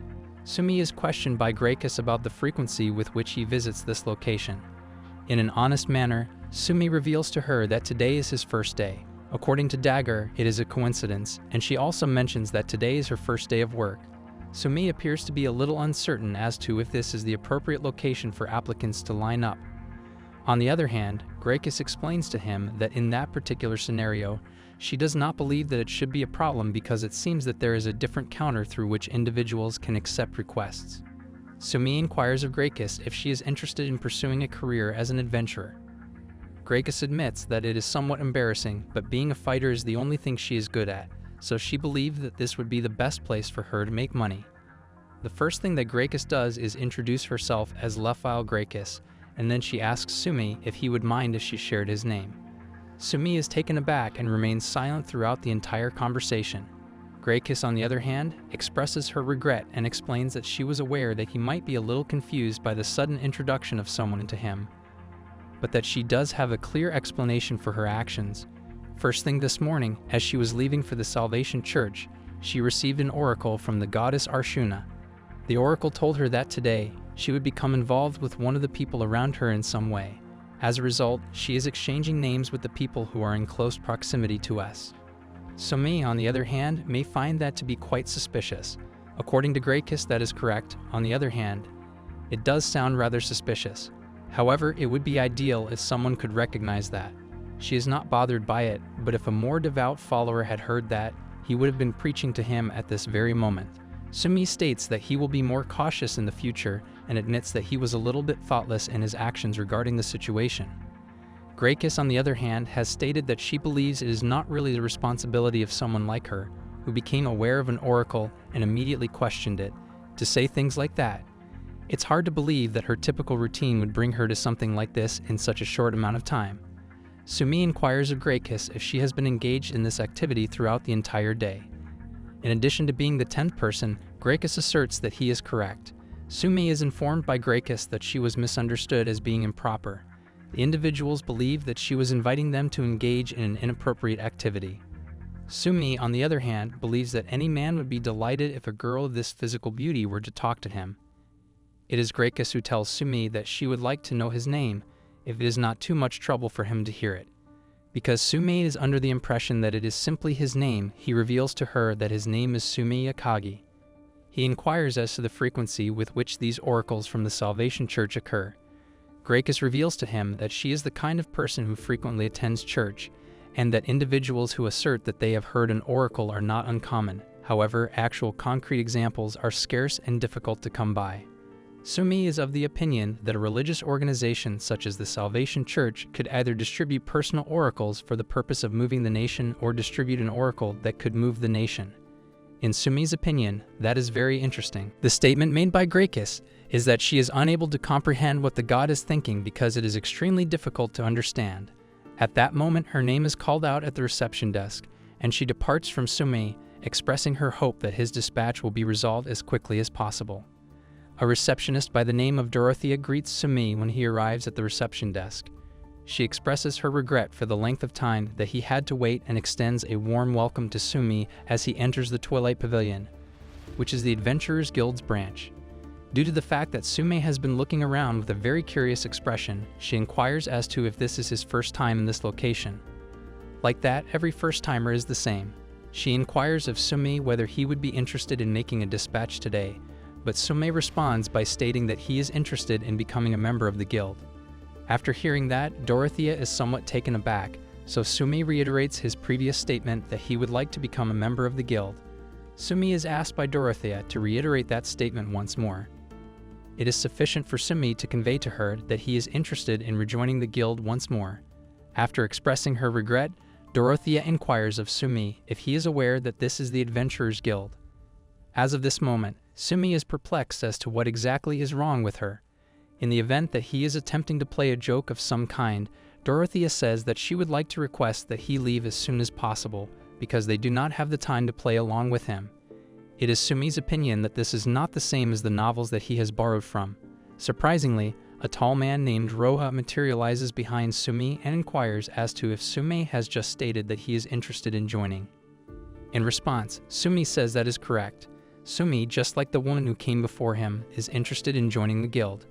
Roha says that if he leaves right now, he will let him play off what he said as a joke. Sume is confronted by Roha, who asks him if he is seriously under the impression that someone with a body as weak as his can fight on the same level as them. Sume merely responds with a yes and inquires as to whether there is something wrong. As a result of Roa's anger, Sume is asked to stop playing around with her. This is not a place for brats like Sume, who appears to have never even held a sword before, but rather it is a place where warriors and mages come to fight. According to Sume, however, he has been to his fair share of battlegrounds. After that, Sume comes to the realization that his attire is similar to that of a typical person. He has completely forgotten that he has been given new clothes, and he believes that he has made things extremely awkward for himself. On the other hand, Roa has stated that if Sume is confident in his own strength, then Sume acknowledges that this is correct. If Sume did not have confidence, then he would not be present here. In the event that this is the case, Roa suggests that they should put it to the test. Dorothea makes an attempt to interrupt and asserts that they are not permitted to engage in combat within the guild, regardless of the circumstances. She reiterates that it is against the provisions of the guild regulations for members to engage in violent behavior toward regular citizens. However, Roa argues that she shouldn't be concerned about it because this individual is serious about joining the guild regardless. According to Roha, this constitutes more than just a random act of violence, and the regulations in question only apply to regular citizens. Because this individual is interested in joining the guild, they cannot be grouped in with the rest of the members. There shouldn't be any issues with putting him through his paces right now. Sume, on the other hand, is of the opinion that it is not as if there are members of a congregation such as the Congregation for the Doctrine of Faith. Magic is openly used in this world, and no one goes to great lengths to conceal it either. When Roa looks at Sume, she inquires as to if he is aware of any potential threats. Nevertheless, Sume merely responds that this is not a potentially hazardous circumstance. Sume is able to easily defend himself against Roa's magical spell by simply snapping his fingers. Roa's attack is effective. It comes as a complete surprise to Dorothea that he is employing magic without the use of any chants or keywords. In the moment that Sume arrives at the reception, he expresses his regret for not having introduced himself earlier and explains that he is the kind of mage that everyone is talking about, a mage who employs magic without the use of incantations or keywords. Sume inquires of Dorothea if she does not believe him. In contrast, Dorothea asserts that this is not the case and that he does not possess either a robe or a staff. Sume inquires as to if these are the things that a mage is required to possess. According to Dorothea, it is merely a trend among mages. They are required in a more or less significant way. Sume responds that it is fine. He really does not have much interest in mage styles that are so traditional. It is not a matter of interest according to Dorothea, who says that, on the other hand, they are an absolute necessity when it comes to the control of delicate magic or resistance against magic. Sume confirms that he does possess an additional robe, but he inquires as to if it is truly essential to pair it with the staff.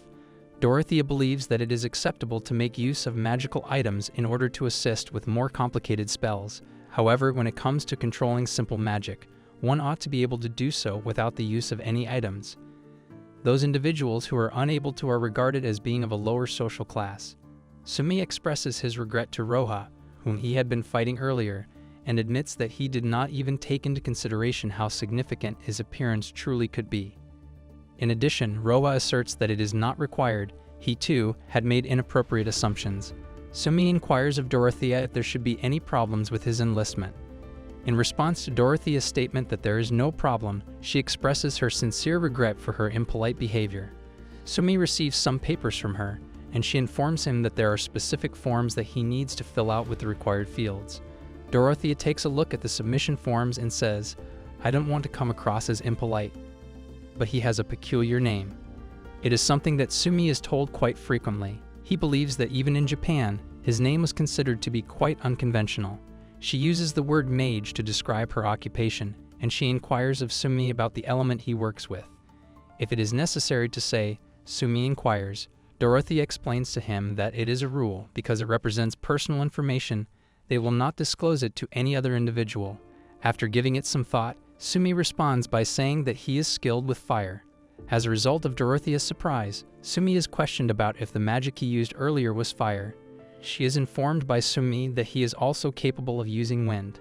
According to Dorothea, it is common knowledge that he is able to exert control over two aspects. Sumi, on the other hand, is of the opinion that they have been placing an excessive amount of importance on specific elements from the very beginning. The Kabera numerology is the form of magic that he has been employing. For each and every occurrence and phenomenon, it is possible to interpret them in accordance with the enumeration or formula of their numbers, moving forward in a variety of different combinations, with his thoughts serving as the foundation. With the right formula and the necessary magic power, a person is able to produce any event or phenomenon through the use of magic. This is true regardless of whether the event or phenomenon in question involves fire, water, lightning, or the solidification of liquids. In the case of lightning and fire, the difference lies in whether one makes use of a match or a flint, or whether one makes use of the power of a supernatural being, such as a god or a demon. It is all about the means that have been used. The end result of fire being lit is the same in magic regardless of the elements that have been used. It is still possible to achieve the result of fire being lit. In all honesty, he is not very familiar with the idea of elements. Concurrently, Dorothea inquires of Sumi if he is capable of utilizing restoration magic. According to Sumi, he is familiar with it and believes that it could be healing magic that refers to spirit healing. He considers this to be the case. According to Dorothea, he is able to make use of it and is most likely the best in the business. Dorothea has stated that she will now be evaluating his level of ability in order to determine which rank, ranging from F to S, he is most suitable for. Dorothea introduces herself to Sumi as the person who is in charge of guiding new members of the guild, and asks this person if they should leave at this time. Dorothea tells Sumi that he appears to be close in age to her, so there is no need to be formal about it. Sumi says that he will be in her care, but she tells him that he will be in her care. Sumi inquires as to if that is in fact acceptable.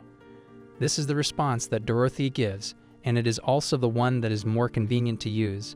In addition to that, she claims that it is her responsibility to calm the nerves of a new member.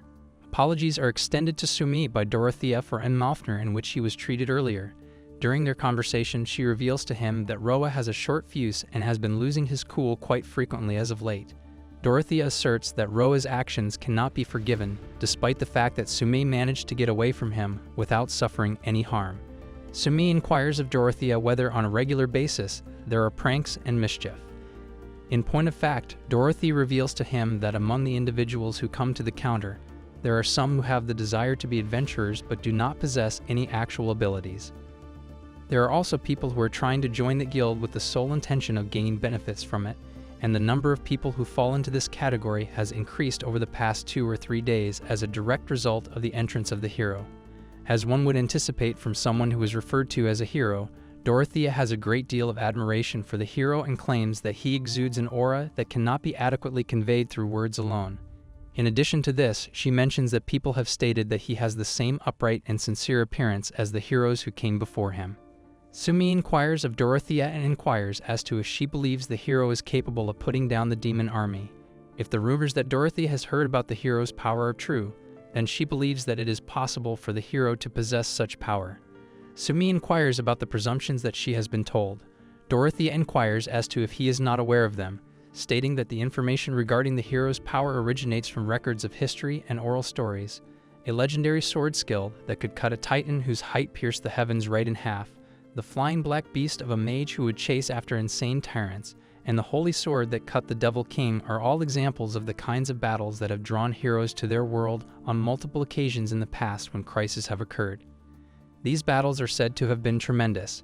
There are a good number of tales that are similar to these. Hearing these tales has left Sumi in a state of awe. Dorothea inquires of Sumi if he believes it is feasible to put an end to the Devil King's reign. Apparently, Sumi is perplexed. However, he believes that believing that they will win because the hero is here, or that the hero will win because there is a naive perception regardless of how they look at it. If the current hero possesses the power that she has described, then he believes that it is possible. However, in reality, he believes that this is not the case. The warning that Dorothy gives Sumi is that he should not go outside and say things like that. If the people of the Salvation Church, who consider the hero to be a messenger of the goddess Arshuna, were to hear that, he would be subjected to an endless stream of lectures. Sumi vows that he will exercise caution. According to Dorothea, it is not exactly a subject that it is possible for members of the guild to have upbeat feelings about. Perhaps as a result of the hero's appearance, not only the Knight Corps and the regular military, but also their very own Twilight Pavilion has received a number of applicants that are several times higher than they were in the past within a span of a few days, and to tell you the truth, she has been extremely busy. Considering that he appeared to be a typical person, Sumi is now aware of the reasons why she attempted to decline his offer. He ought to have at least a staff with him, and it would have been a different story if he had a guild card. However, it is unheard of for a new applicant to come to the counter without even a weapon. Dorothea is correct in her assessment of the situation. It is acceptable, however, so long as he comprehends the situation. When Sumi is asked if he has any further inquiries, Dorothea asks him. According to Sumi, he has one more question, and he inquires of Dorothea what exactly she meant when she referred to evaluating his capabilities. It is clear that Dorothy meant to say that she was referring to a battle, and she indicates that they have arrived at a battleground of sorts. Sumi is informed by Dorothea that they will now have him engage in combat with one of these two individuals who are already present on the battlefield. In addition to introducing them to Sumi, she reveals that Reikaz is a warrior and that Enmoth is a mage. As a result of the fact that both of them possess an appropriate power level, she is confident that they will be able to accurately evaluate his capabilities regardless of both of them. Out of curiosity, Sumi inquires as to whether there is any other method of determining his level besides engaging in combat. Dorothea acknowledges that the question is challenging and then inquires as to whether he is aware of any other effective methods in addition to that. Sumi admits that she has made a valid point and that she understands what she is saying. As a result of the fact that this is one of the most prestigious guilds in the nation, Dorothea claims that they do have a training area. At least these walls are constructed out of cutting-edge materials that are exceptionally resistant to the effects of magic, which means that even a few spells will not be able to cause any harm. During their conversation, Dorothea reveals to Sumi that this material, which is resistant to magic, was recently discovered and would be utilized as metal. In this world, Sumi is pondering the possibility that there are things similar to that. Reikaz inquires about Sumi's name and the nature of his work. Sumi introduces himself to him and reveals that he is a mage to a greater or lesser extent. Reikaz inquires about the significance of that, but then he goes on to say that, depending on his disposition, he believes there is no need to give it a great deal of thought. Reikaz inquires of Sumi whether or not he is prepared to depart. When Reikaz is upset, Dorothea tells her to calm down. When Sumi asks Dorothea if Reikaz is always in a bad mood, she inquires as to whether or not it is just him. Earlier, Dorothea informed him that those two had been defeated. When they ask Sumi who he is going to fight, he is told that he needs to move quickly. From this side, Sumi asserts that he will engage in combat with both of them simultaneously, which may sound as audacious as it may sound. Sumi is questioned by Dorothea regarding his level of seriousness. Sumi gives a chilly response, stating that he is not very good at jokes and that he needs to find an inn after this, the reason being that he would like to get this over with as quickly as possible. During their conversation, Reikaz advises Sumi to refrain from yapping.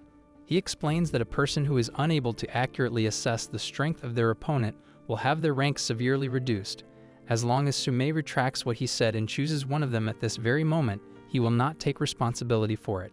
Sumi claims that he does not intend to do so, and that he does not require forgiveness for his actions. It is the final time that Reikaz asks Sumi if he is certain that he will not come to regret this decision, and then he draws his sword.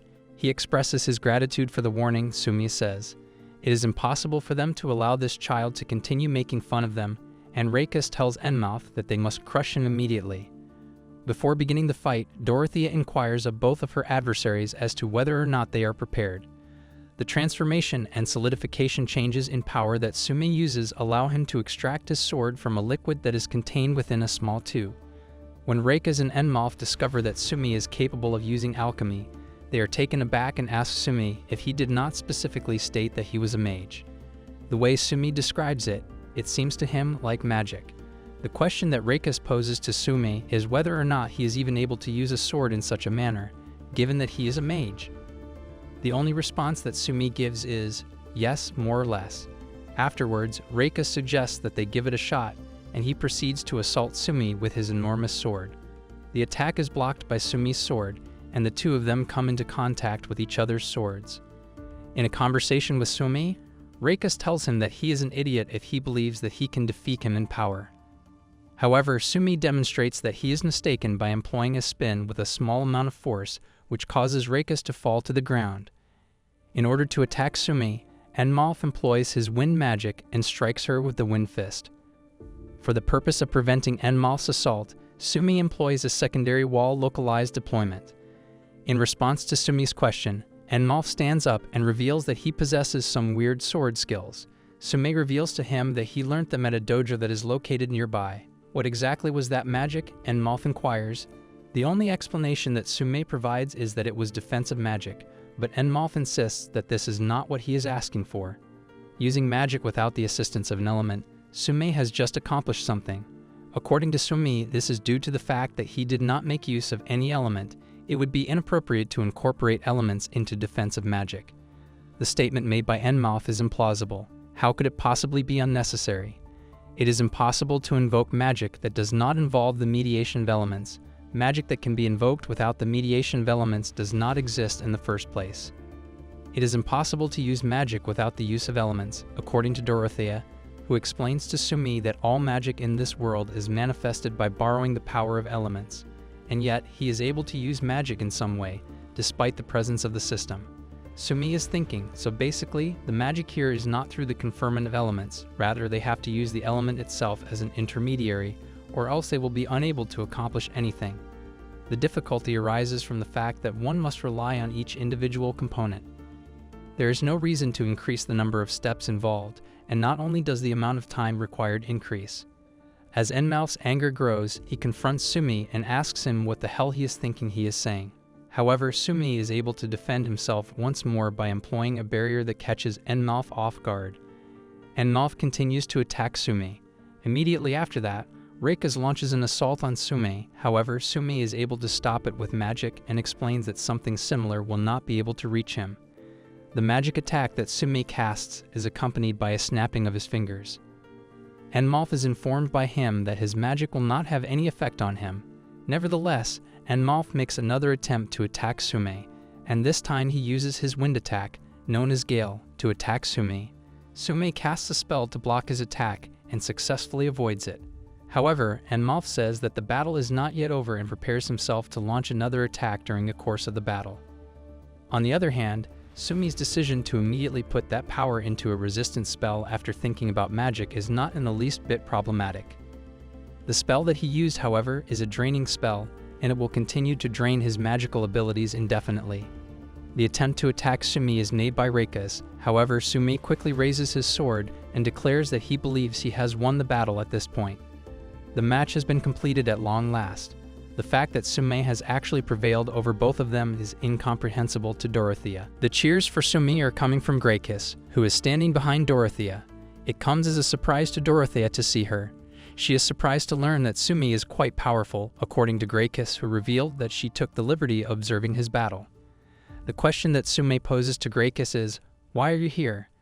Reikis expresses her regret to Sumi and informs him that the completion of her process took a little bit longer than expected. In the end, she was able to catch a glimpse of him contending with both of them simultaneously, and as a result, she began watching without giving it much thought. She claims that she was completely under the impression that he was approaching her with a request because of the clothes that he was wearing. From this point forward, Sumi promises to pay a greater amount of attention to his appearance. Dorothy inquires as to whether or not the two of them are familiar with one another. They are just getting to know each other for the first time, Grakus says in response. Despite the fact that Rekas and Enmoth are both quite powerful, Dorothy asserts with great enthusiasm that both of them are certainly powerful. She also notes that there are not many people in the guild who have successfully fought both of them as opponents. Grakus makes an effort to explain that she was simply moving in the same manner that she normally would. After that, Sumi comes to the realization that Grakus was the individual who had previously triumphed over both of these trainers before him. Sumi believes that their irritation stemmed from the fact that they were irritated. While Grakus is of the opinion that it appears as though she has incited some hostility, Dorothea is of the opinion that Sumi also had a spectacular victory. It is Sumi's strategy that proved to be successful, according to him. In her conversation with Grakus, Dorothea reveals that she is a very skilled mage. Does she not believe that she has the potential to come close to competing with the skill class of mages in the Mage Guild? Although Grakus claims that she is unaware of the existence of such a level among mages in Metale, she does acknowledge that his technical strength is truly remarkable. Dorothy inquires by asking how he would fare in comparison to the powerful mages that they are aware of. Grakus, as was to be expected, acknowledges that he is interested in something of that nature due to the fact that he is a man. He may even be considered one of the S-rank mages at the Twilight Pavilion, according to Dorothea, who is of the opinion that he possesses a high level of expertise. Sumi also inquires about the well-known mage that resides in the castle and inquires about her standing in comparison to the S-rank mages. Inquiring as to whether Sumi is referring to Felminia, Dorothea asks, due to the fact that Felminia is famous and possesses a body that is receptive to conducting research, she is of the opinion that she would most likely fail to measure up to those who make their living through combat. On the other hand, Sumi inquires about Grakus. It does not appear to Dorothea that he is the type of person who would become so preoccupied with strength. Sumi, on the other hand, claims that it is merely for reference. There is a significant amount of bias in Grakus's opinion, which she attributes to the people she has encountered up to this point. However, she is of the opinion that the amount of magic that Sumi possesses would not be sufficient to surpass that of a powerful mage.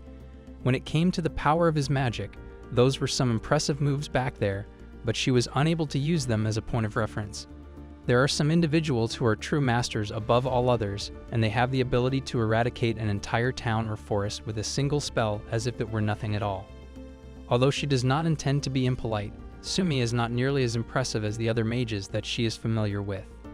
This is especially true when one considers the tales of individuals like Nulflish Shio Marifex who are able to reduce battlegrounds to rubble.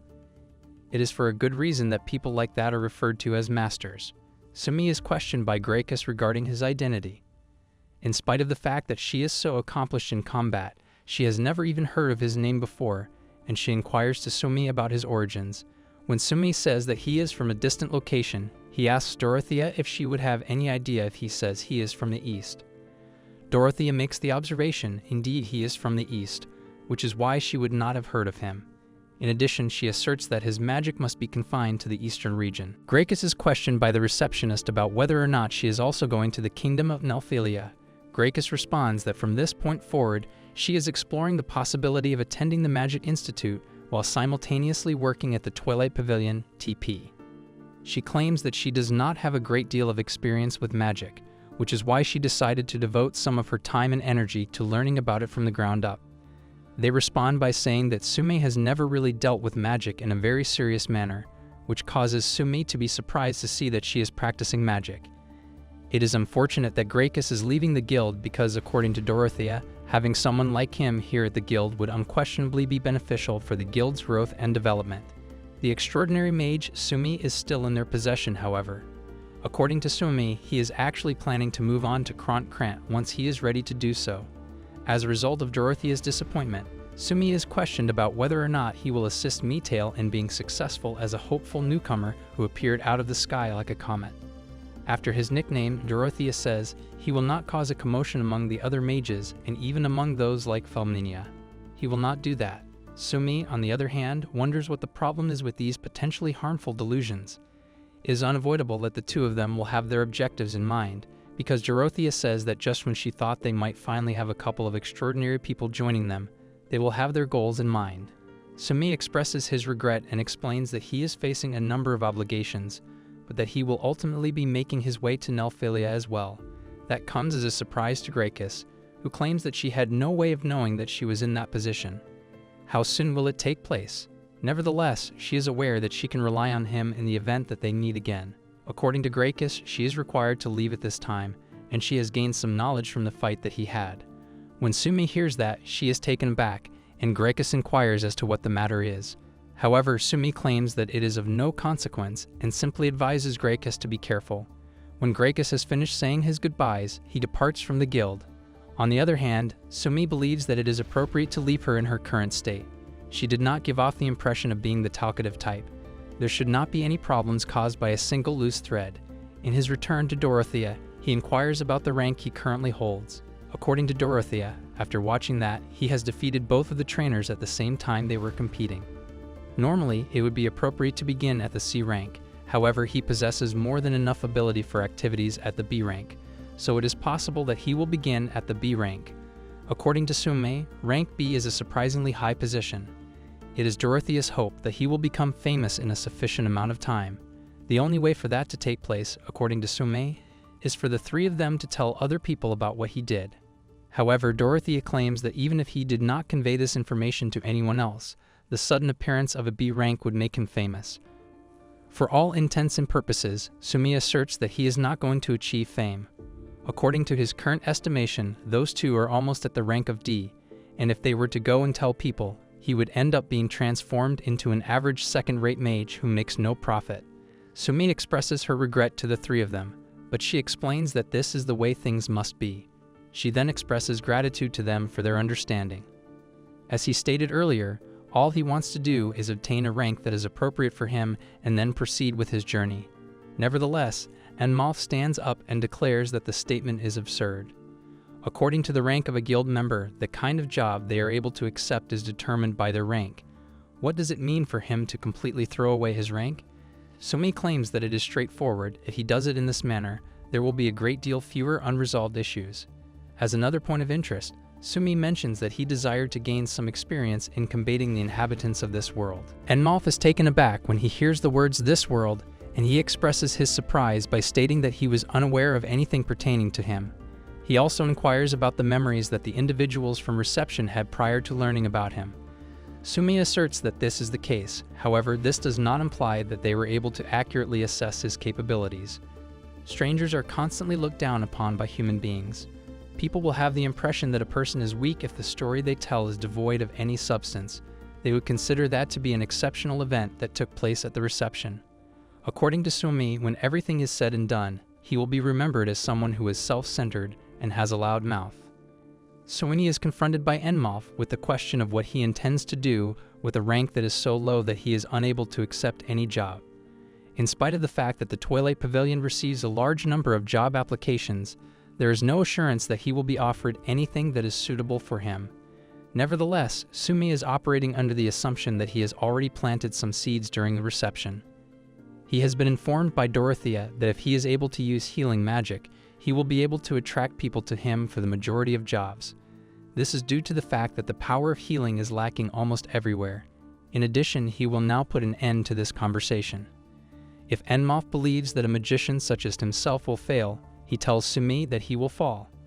According to Sumi, he does not need to be concerned about it because it will not leave a mark. He is going to go to sleep, and when he comes to himself, everything will be exactly as he has described it. The owner of the two of them is the same as they have always been. They are not being treated unfairly or under any other circumstances.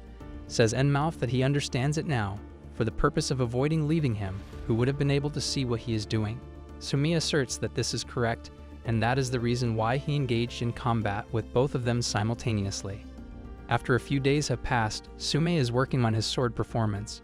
According to Sumi, today is his first day of work due to the fact that he did not want to become overly exhausted. To put it another way, his objective is to find a way to return to his home. In light of the fact that he has already perused the majority of the books on the Acetal while he was at the palace, he is now planning to travel to the kingdom of Nelphalia. It is recommended that, in order to enter that kingdom, one should first make their way to the city of Kront, which is located on the western border of Acetal. There, a great deal more information and goods are transported through. Before entering, he would like to inquire about Nelphelia and obtain some concrete information. According to Sumi, the fact that there was a work order for him to guard a group of merchants who were heading in that direction was a stroke of good luck. Nevertheless, acquiring it was not a simple task. That he included healing magic in his application is something that he is happy about. As a matter of fact, he has his plans organized, so it is imperative that he organizes his belongings as well. Gracchus, who appeared to be crying, was approached by him as he was walking to his room.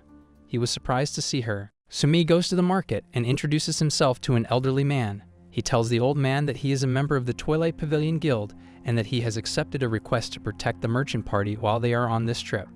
Galio is the name of the elderly man who claims to be the leader of the group. He is the one in charge of this merchant party. Galio acknowledges that it is a relief to have someone who is capable of using healing magic, and he also states that Sumi will be relied upon in the event that someone sustains an injury while traveling to the city. It is important for him to stay close to them because Galio warns him that they will be leaving in a short while. Suddenly, Sumi comes face to face with Gracchus, and she inquires about the reason for her presence here. Gracchus imparts to him the information that she is also traveling with the merchant party. According to Sumi, however, he believed that she would not be leaving for a considerable amount of time. According to Gracchus, this was the plan. However, the request that she accepted 2 days ago ended up generating an unexpected amount of income. As a result, she was able to save significantly more money than she had anticipated, and she made the decision to accelerate her plans a little bit. Sumi says he is pleased to hear that.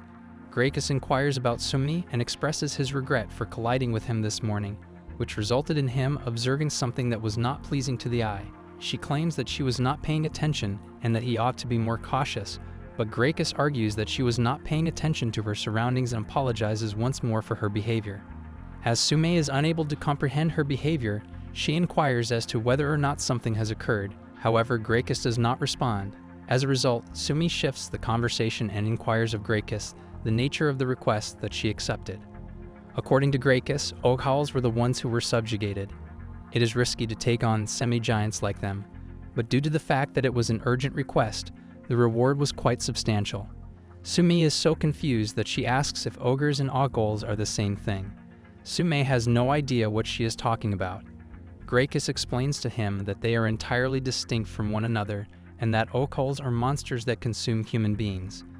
The fact that he has not heard about them is something that she considers to be unexpected. In an effort to conceal himself, Sumi claims that he has never witnessed one, which is why he inquired about it. Specifically, she explains to him that these creatures are a subspecies of giants, strictly speaking. When it comes to magic, they are extremely powerful, despite the fact that they are quite large. The kind of environment that they are born from cannot be found around here, so it is difficult to say that their appearance is a coincidence. However, when describing their strength, it is often said that a single Oghal can take down a small fort. This is because the environment would not be suitable for their birth.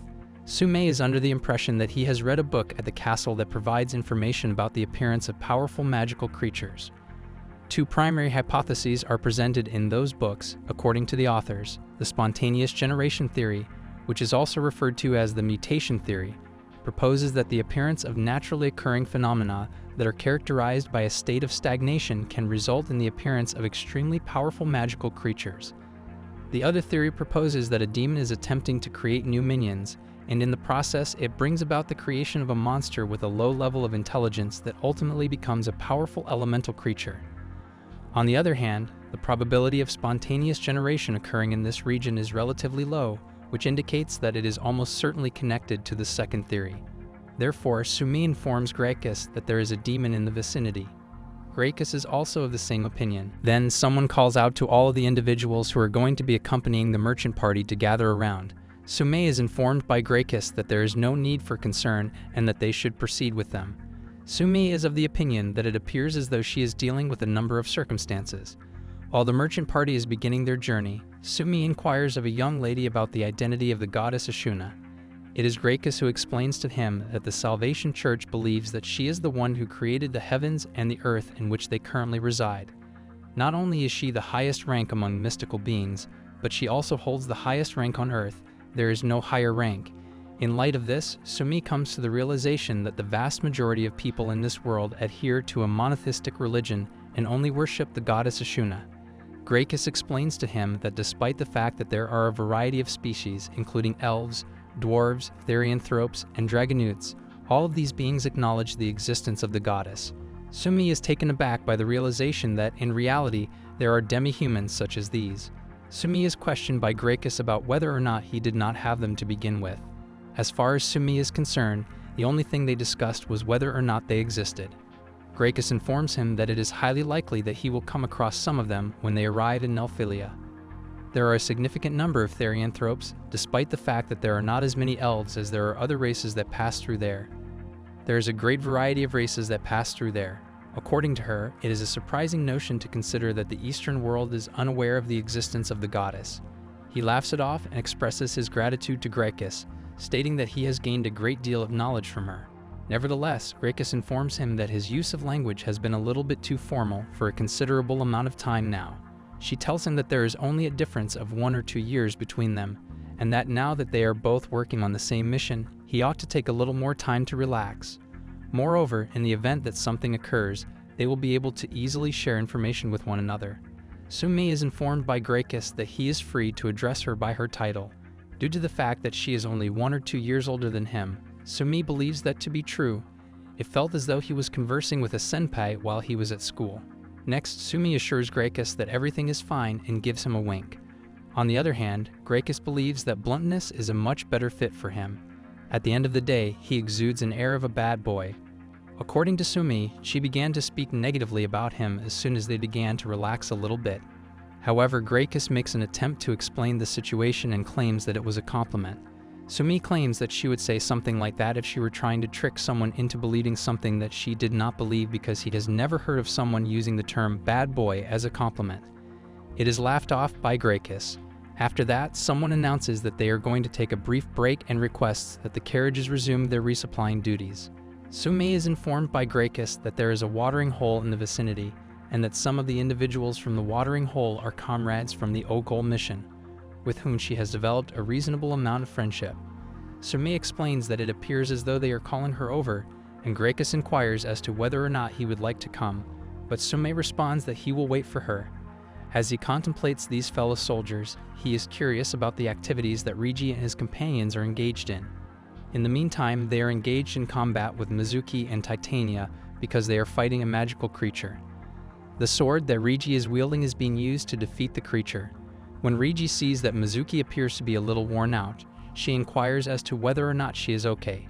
Mizuki responds in the affirmative, but she was unaware that this is how fights against the adversaries are fought.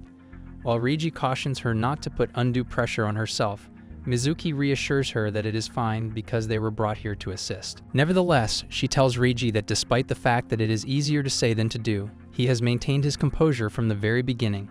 It is not true, according to Rigi, because he was intimidated when he was fighting for the first time. Even though he is a little bit more accustomed to it now, he is unable to stop his heart from beating rapidly. However, in contrast to the troops of the Demon King, he considers these to be nothing more than lowly monsters. Sumi has informed him that he is unable to complete the task on his own, and now he is aware of what he meant to convey as well as the degree to which his actions were completely thoughtless.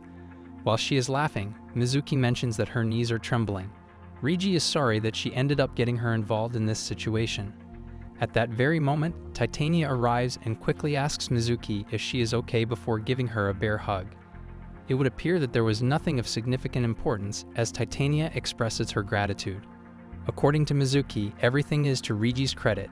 Titania's work today, as well as that of her fellow soldier Gregory, is something that Rigi admires. Titania does not even come close to reaching the heels of Her Majesty, according to Gregory, who expresses that he is a very kind person and was there to protect her. Titania, on the other hand, claims that they have completed their side of the battle and discovered that there are no more monsters left. Rigi is pleased to learn that, and he remarks that, as was to be expected, Titania is a very dependable person. Titania is remorseful that she allowed the monsters to kill the horses. He feels terrible about his decision. Rigi continues by saying that he is relieved that the two of them are not hurt, despite the fact that he feels terrible for them because he brought them all the way here. Mizuki is taken aback by the fact that even Titania is not bothered by the idea of fighting. Titania reveals to her that she does, in fact, have some formal experience of fighting. Titania claims that after the hero's calling was determined, she was selected to serve as his attendant. Since it was presumed that something of this nature would occur, she did receive some training in preparation for the potential event.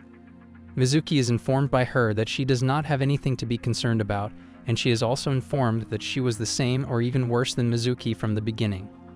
As Titania recounts, she collapsed to the ground in a heap after the conclusion of her first battle. She gives Mizuki the advice to have some self-assurance because she is just starting out on her journey, and she believes that they should take things one step at a time. Apparently, Mizuki is curious about what Sumi is doing at the moment. Titania claims that she is unable to wrap her head around the idea of him leaving the castle. If, on the other hand, he were to do so and a magical creature appeared before him that possessed no ability to fight, he would be completely helpless.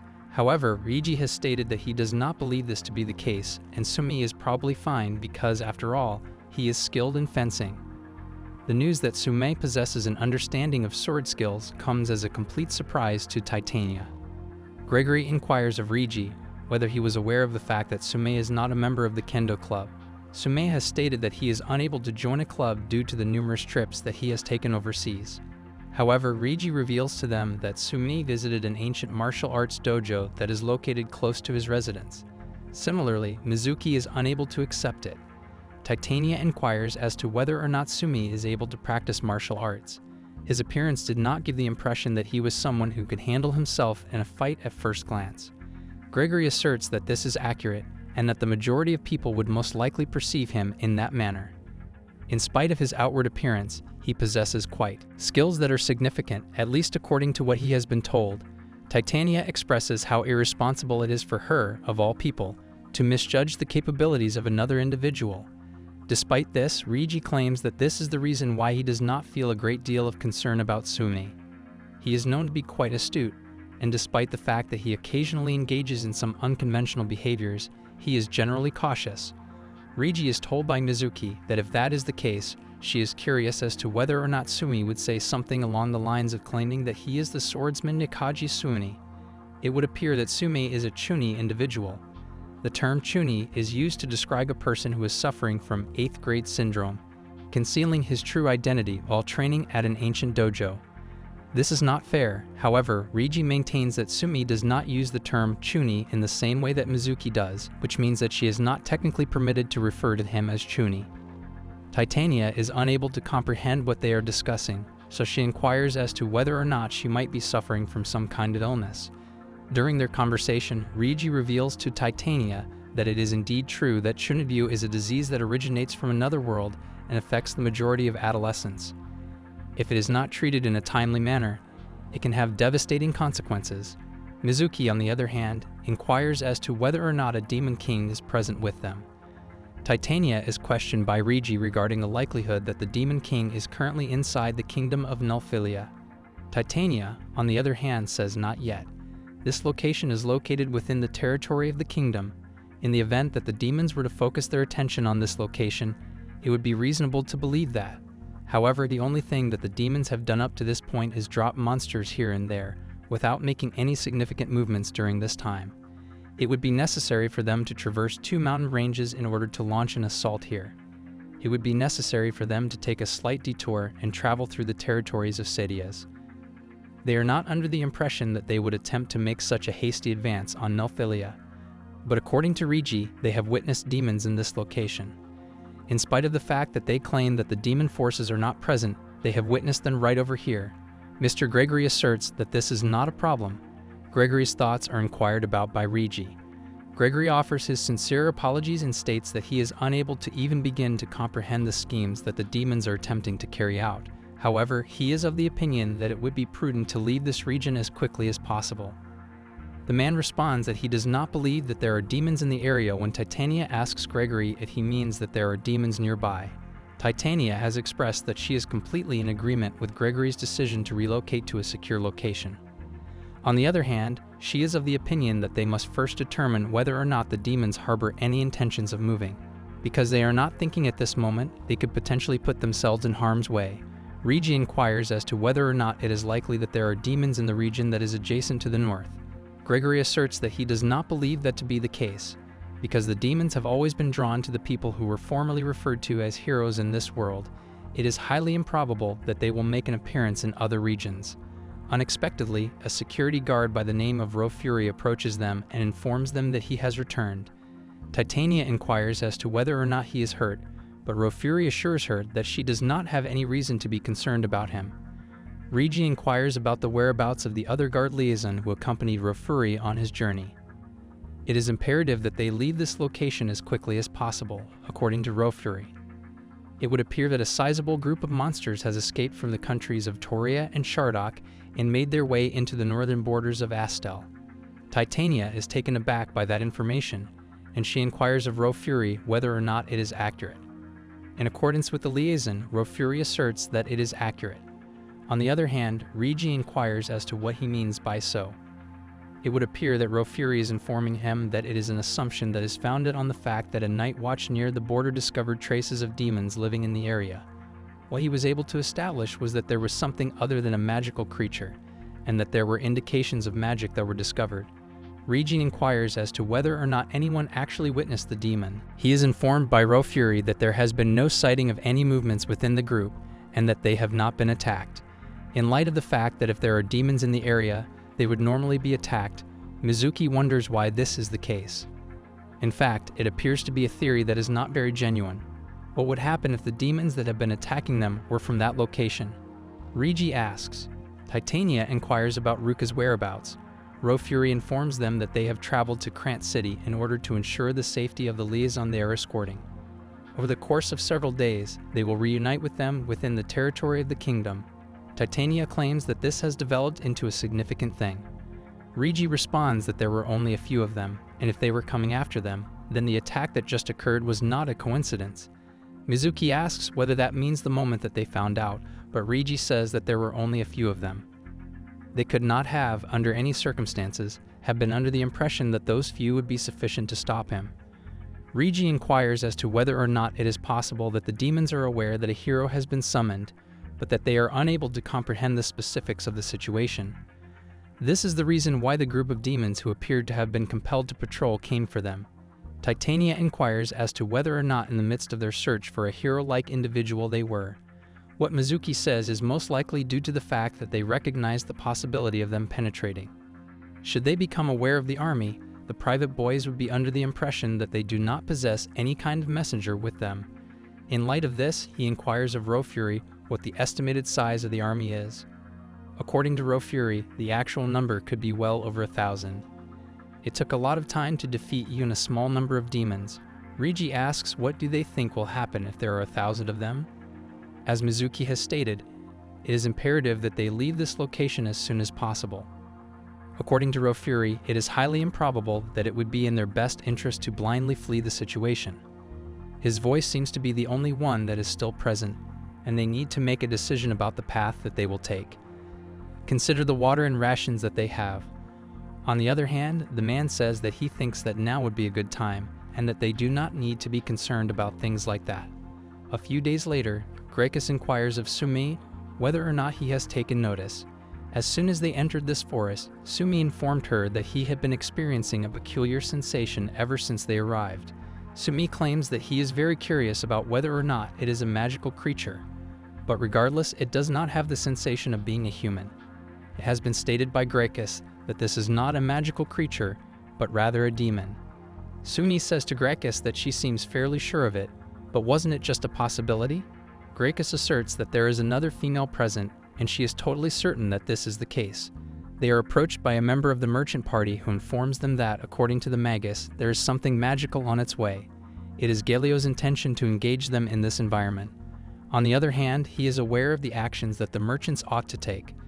There is a possibility that they could send them ahead in order to avoid the ambush. However, this might not be the best idea because it would require them to disperse further into the forest. The individual states that it appears that there are monsters in the future as well. According to him, the worst-case scenario is that they could be surrounded by enemies. In the event that they are being attacked, Galio is considering the possibility that it would be more advantageous to keep them in sight rather than to move around in a reckless manner. Inquiring about who will be attacking from their side, Graecus asks. However, Graecus says that if there is a possibility that they are surrounded, they need someone who can thin their numbers. The man claims that they do not have anyone, but Graecus says that they need someone.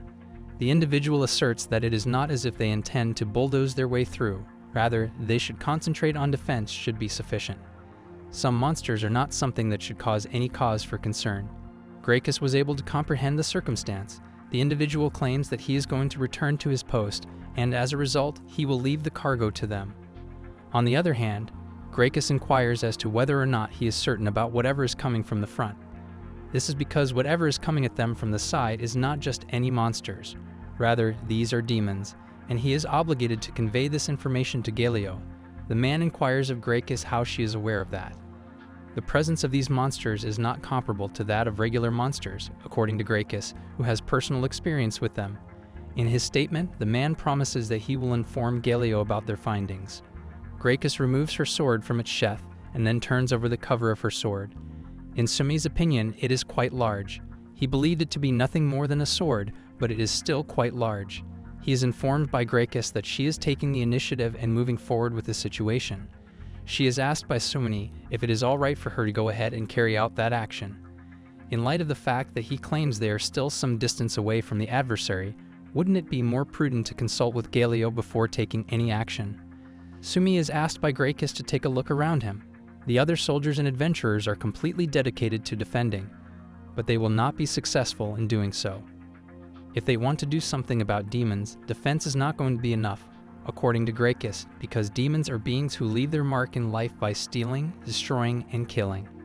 This is the case regardless of the type of demon. While Sume acknowledges that he is aware of the risks associated with concentrating on defense, he also emphasizes that this does not mean that jumping right in is a good idea.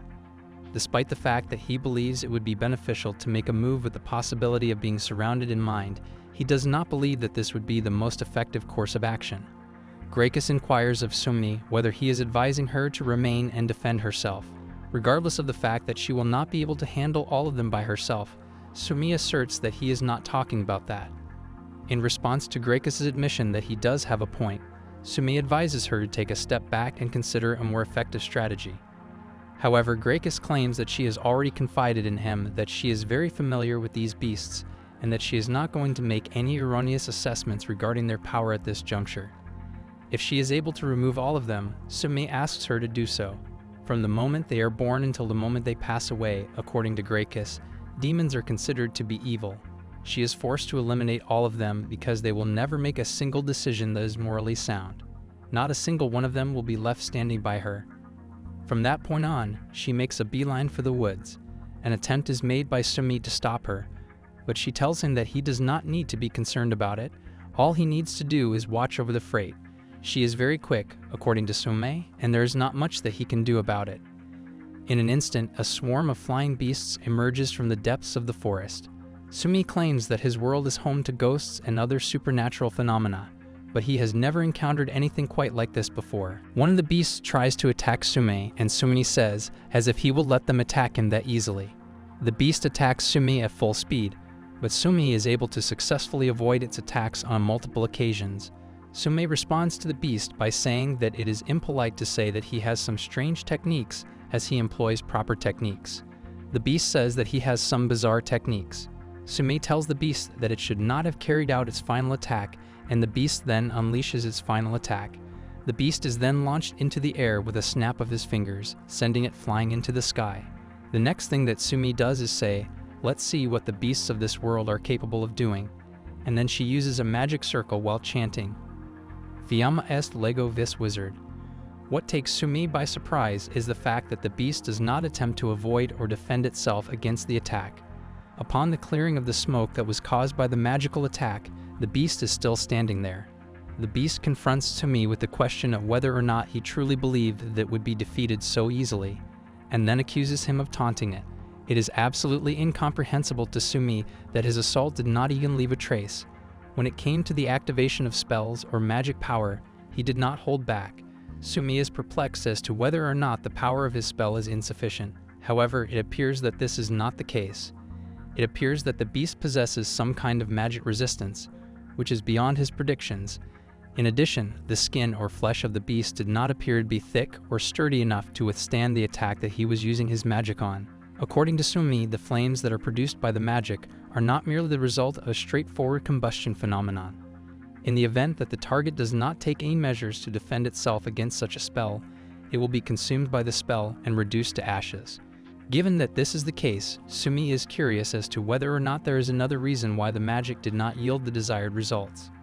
Instantaneously, he becomes aware that every single one of the other adventurers is attempting to fight the beasts. During their conversation, one of them informs Sumi that they are going to withdraw, and they urge him to hurry up and do the same. There is yet another adventurer who uses magic to attack the beast, but it manages to avoid her attack. It comes as a surprise to Sumi that the guard, rather than asking him to make a withdrawal, asks him to step back and let them handle the rest. They shouldn't be concerned about him, according to Sumi, because he will be able to figure out a solution to the problem. Sumi is confronted by the adventurer, who inquires about his plans to resolve the situation given that he was in a precarious situation not too long ago. Sumi claims that he did not believe that he was in such a predicament. However, the adventurer is adamant that he most certainly was, and that the demon is still alive and well. Despite the fact that Sumi admits that this may be the case, he insists that he will continue to fight it no matter what. However, the adventurer advises Sumi to return to the location where the merchant group is located and to leave the rest of the situation to them. They will figure out something later on. The adventurer says that Sumi will be troubled if he continues to do it in this manner, so he asks Sumi to behave himself and withdraw from the situation. Sumi believes that this is an endless stream of problems, and if things continue as they are, he will not be able to find a solution to the issue of his magic not working to its full potential. Instantaneously, a beast begins to emit a peculiar energy that does not appear to be the result of any wizardry. It is a bad thing, according to one of the adventurers, and they are all tasked with vanquishing that demon as quickly as possible. However, due to the distance between us, it is not possible to get in touch with him. It would appear that the adventurer has given the order for all of the other individuals to concentrate all of their magic on that demon at the same time. However, it appears that magic has no effect on that demon. Sumi, on the other hand, is contemplating the power that he has acknowledged in the past. The adventurers are going to be in danger if things continue as they are, so Sumi decides to try his magic once more. Sumi responds to the demon by asking if he is certain, despite the fact that the attack that occurred earlier had not yet reached its full potential. The demon tells Sumi that the magic that comes from such a brat will not have any consequence for him. However, Sumi cautions the demon not to underestimate the power of a magician's flame, despite the fact that the demon claims he would not believe that the heat from such a fire could incinerate him. After that, he casts the spell known as Hexagon Estua Sursum, which causes a small hexagonal stone to materialize on a magic circle that Sumi is holding in his hand. This causes a massive flame to attack the demon. This attack, according to the demon, cannot be compared to the one that came before it. While holding the stone in his fist, Sumi casts a spell that causes a massive fire to be ignited, resulting in the formation of a massive pit in the ground. The demon is obviously destroyed as a result of this. The adventurers are all in a state of awe upon witnessing that, and they proclaim that it is a powerful form of magic. Even the ground is beginning to melt. The adventurer from earlier tells Sumi that he is capable of doing anything as long as he wants to, and that if he was able to pull off such a thing, he should have done it from the very beginning. Sumi is surprised by this statement. On the other hand, Sumi explains that it was his very first time engaging in combat with demons. The adventurers are unable to believe it and inquire as to whether he was hesitant to use his full capabilities and instead chose to retain some of them. Despite this, they have stated that they will be relying on Sumi to swiftly deal with the demons the next time they encounter problems. Even though he used Ashurbanipal's fire, Sumi is thinking that it still took a minute for it to turn into embers. This is something that Sumi is considering. In general, it only took a few seconds to turn something into dregs, but it took a significant amount of time to accomplish everything. If he takes a hasty action, he will be able to get a better understanding of their capabilities, despite the fact that he had the intention of doing so. Sumi is of the opinion that despite the fact that these demons are relatively minor, it is still interesting. When all of a sudden he notices a whirlwind, he is perplexed as to why exactly his magic has stopped working so well. Then he notices Graecus emerging from the room, while holding a sword in her hand. Sumi is surprised to see that Graecus is cutting the demons into pieces as if they are nothing. As far as Graecus is concerned, It appears that this conflict has not yet reached its conclusion. When Sumi inquires as to whether or not she is serious, Gracchus affirms, stating that the answer is yes, stating that there are even more of them than the previous time. Several of the other adventurers have reported that they are hurt and that there are not enough people in the area. After that, they become aware of yet another swarm of demons approaching them. There are at least 10 to 20 demons in the area. Fear grips the adventurers and they are unsure of what course of action to take. In spite of their best efforts, they are unable to escape this location, and as a result, they will be forced to confront them. All of the adventurers who have sustained injuries are asked to retreat, and those who are still able to fight should get themselves ready at this time. The old man arrives at that precise moment and inquires of the adventurers whether or not the battle has been won. According to the adventurers, the elderly man should stay out of it, and they also let him know that a larger wave of demons is heading in their direction. The elderly man expresses his dissatisfaction and explains that he is only going to Nelferia. There is no reason for him to be bothered by the demons. Gracchus makes an effort to reassure him by stating that she will vanquish each and every demon that has the potential to come their way. Gracchus, on the other hand, recommends to the elderly man that he leave as soon as possible or else he will become involved. After that, she makes the statement that it appears to be about time to launch their assault. It appears that a large group of demons is hovering above them, and there are also demons on the ground, so they are literally surrounded by them. In such a scenario, Gracchus asserts that she will make use of her special move. The other adventurers are aware that this is the same move that she used earlier to dismember an augur into their component parts. After that, she moves her sword with ease, while simultaneously slicing the demons into pieces. Everyone else who is on the adventure, including Sumi, is astonished to see her. Sumi wonders whether she is actually a human being or whether it is even possible for humans to create something like that. They are advised by the other adventurers that they should not merely observe her, but rather that they should also provide her with support. Sumi, on the other hand, is of the opinion that this power is indescribably powerful, possessing an intensity that does not belong to either physical or magical strength, and it is able to interfere with every kind of living being. He is perplexed as to whether or not this illogical power manifests itself because she is in the midst of a spirit transformation. However, Gracchus is a human being. Therefore, how could she be a combination of human and spirit? Sumain is of the opinion that in order for such a thing to appear in such a natural manner, he must say that it is similar to a fantasy world. Gracchus poses a challenge to the demons, seeking to know if that is all they possess. The other adventurers come to the conclusion that they should follow Gracchus and eliminate the demons in the same manner. On the other hand, Gracchus announces that everyone should remain vigilant because she has identified a significant amount of magical power that is approaching. As the situation was about to come to a peaceful conclusion, Sumi was hoping to take a break. Suddenly, with a tremendous thud, a large demon beast materializes in front of them and announces that he has finally located them. Gracchus instructs everyone to draw back, and then the beast appears before them. This huge demon, named Rades, says that he has finally found them. Everyone who is participating in the adventure is taken aback when they see Rades, and they all comment on how much larger he is in comparison to the other demons. Rades makes the observation that the situation is not the same as what he had heard to be the case from rumors.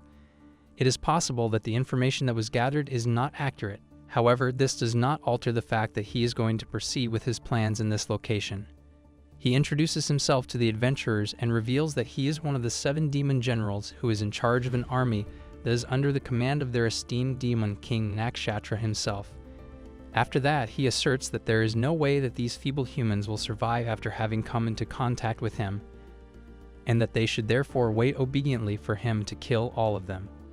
Gracchus becomes enraged upon hearing this, and she proceeds to move in front of Rades, where she attacks him with her sword. However, Rades is unaffected by this attack. She appears to have a little bit of skill, according to the general, who makes the observation. Angry, Gracchus confronts Rades and inquires as to whether or not he has forgotten about her sword. The only question that Rades asks is, "What about your sword?" It is inconceivable to Gracchus that he does not recall the identity of the woman. Rades chuckles and announces that he has at long last recalled the identity of this young girl. He also mentions that she was a brave individual who managed to escape Nashia's army. He goes on to say that it appears as though she dodged death by the side of the road and survived, despite the fact that the rest of her companions were killed.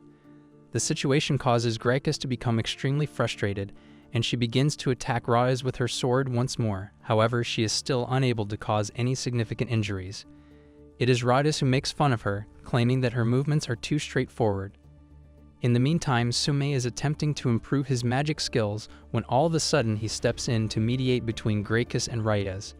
The fact that this little fry has the audacity to come face to face with Reyes is something that makes him laugh. In a show of concern, Gracchus requests that Sume withdraw, but Sume does not heed his request. The plan that Sume has is to concentrate all of his magical power into a single kick, and then he will attack Reyes with all of his strength, but it will have no effect whatsoever on Reyes. When Sume thinks that he hit Reyes directly in the head, he is shocked because he believes that it still did not go through. The blow should have been enough to crush half of Reyes' body down. It dawns on Sume that Reyes cannot continue to rely solely on their physical prowess. To attack Reyes, he employs yet another magical spell, which causes him to fall to the ground. Subsequently, Sume employs yet another spell, which is called Abrika, to attack Reyes once more. As a result of his assaults, they are nothing but lumps of earth. A demon general is seated on the ground, contemplating the possibility that this power is not compatible with a human being. He believes that this power is distinct, and that it most likely originates from another world. Sume is informed by Reyes that he has certainly demonstrated to him a few things, and it is surprising that a wizard can reach such a stage. However, Reyes emphasizes that such actions are not particularly likely to attract his attention. The response that Sume gives is that all he sees is someone who consistently fails to hit their attacks. In a fit of rage, Reyes instructs Sume to keep his mouth shut because he does not have the authority to discuss the matter when he only possesses that level of power. When Sume looks at Reyes, she notices that he does not even have a scratch on him. Sume is cautioned by Gracchus not to be careless, and Gracchus explains that this is not Reyes' true power, and that if he truly feels like it, he can simply destroy the entire area. Gracchus is correct, and Reyes agrees with her and says that she is absolutely correct. Sume is under the impression that there is yet another of those adversaries who has not yet sacrificed everything, and he is sincerely hoping that they will be able to show him some mercy. On the other hand, he makes the decision to initiate conversation while the circumstance is still within his control. He employs the spell known as Archeagius. Reyes begins to laugh and then goes on to say that Sume is a very interesting person. He then goes on to say that he will be leaving for the time being. On the other hand, Reyes assures Gracchus that they will not disregard her power in any way. Immediately following the completion of the gathering of his subordinates, he will make his way to her. Gracchus observes a number of demons flying through the air and inquires of Reyes as to what they are. According to Reyes, those are only a couple of the soldiers in his army. To put it another way, he is certain that she is aware of the fact that a demon army could not possibly consist of only such a small number of individuals. He has already sent his army to encircle this region, and they will attack any living humans they come across with a ruthless and unrelenting zeal. After that, he takes off in a plane. He ignores Gracchus' attempts to stop him from doing what he is doing. Gracchus makes an attempt to follow him while he is in the air, but Sume prevents her from doing so by stating that there are a great number of injured people in this area and that it is essential that they attend to them first. In order to heal the injured individuals, Sume makes use of his healing abilities, and after some time has passed, he is finally finished. After noticing some voices coming from a distance, he looks over and sees that Gracchus is having a conversation with the other brave individuals. She is worried about the situation and is of the opinion that they should relocate to a secure location as soon as possible because the demons will continue to attack them. With that being said, one of the adventurers inquires as to whether or not they were attacked due to the presence of Gracchus, implying that it is due to the fact that she is a survivor of Nosh's army. Although Gracchus is unable to provide a response, the adventurer persists in asking her to do so, accusing her of pretending to be ignorant. According to him, the reason they found themselves in this predicament and were attacked is entirely due to her. He says this in a straightforward manner. The adventurer interrupts Gracchus and accuses her of attempting to distance herself from the situation. Gracchus admits that the demons did say that they were specifically going for her, but before she can explain further, the adventurer cuts her off. He is adamant that the demon arrived at this location because he was pursuing her and had brought his army with him in order to eliminate her. Sume steps in and makes the argument that it would be peculiar if Gracchus had been the target from the very beginning. This is due to the fact that the demon used the word remembered in his speech while they were engaged in combat. Given the circumstances, it was not difficult to ascertain that he was initially unaware of Gracchus' background. When Sume considers the fact that the demon had his sights set on her from the beginning, she wonders why he would say such things. The intrepid traveler, on the other hand, disregards this as unrelated and speculates that the demon might have been following some information and only identified her after seeing her in person. Another thing that he remembers is that Gracchus had stated very clearly that the demons were going to attack them before they were attacked. He is perplexed as to how she could have known this, particularly in a circumstance in which they were unable to determine with absolute certainty whether a monster or a demon was approaching to them. After that, he makes the accusation that Gracchus was hiding some information that ultimately led to the attack. The response that Sumi gives is that the adventurer is taking his argument to an extreme, and that it is common knowledge that Gracchus possesses the ability to identify demons. Sumi is given a challenge by the adventurer to demonstrate that this ability is in fact real. There is no way that Sumi can demonstrate that this individual is insane, and he thinks to himself that he is right. After Sumi has begun to laugh, the adventurer tells him that he should not attempt to be a smarty pants if he is unable to provide evidence to support his claim. At that very moment, the elderly gentleman approaches them both and requests that they halt. He has expressed his concern that he will be troubled in the event that disagreements arise among the individuals who are guarding the merchant group. The adventurer inquires of the elderly man whether he is present to find a solution to the problem.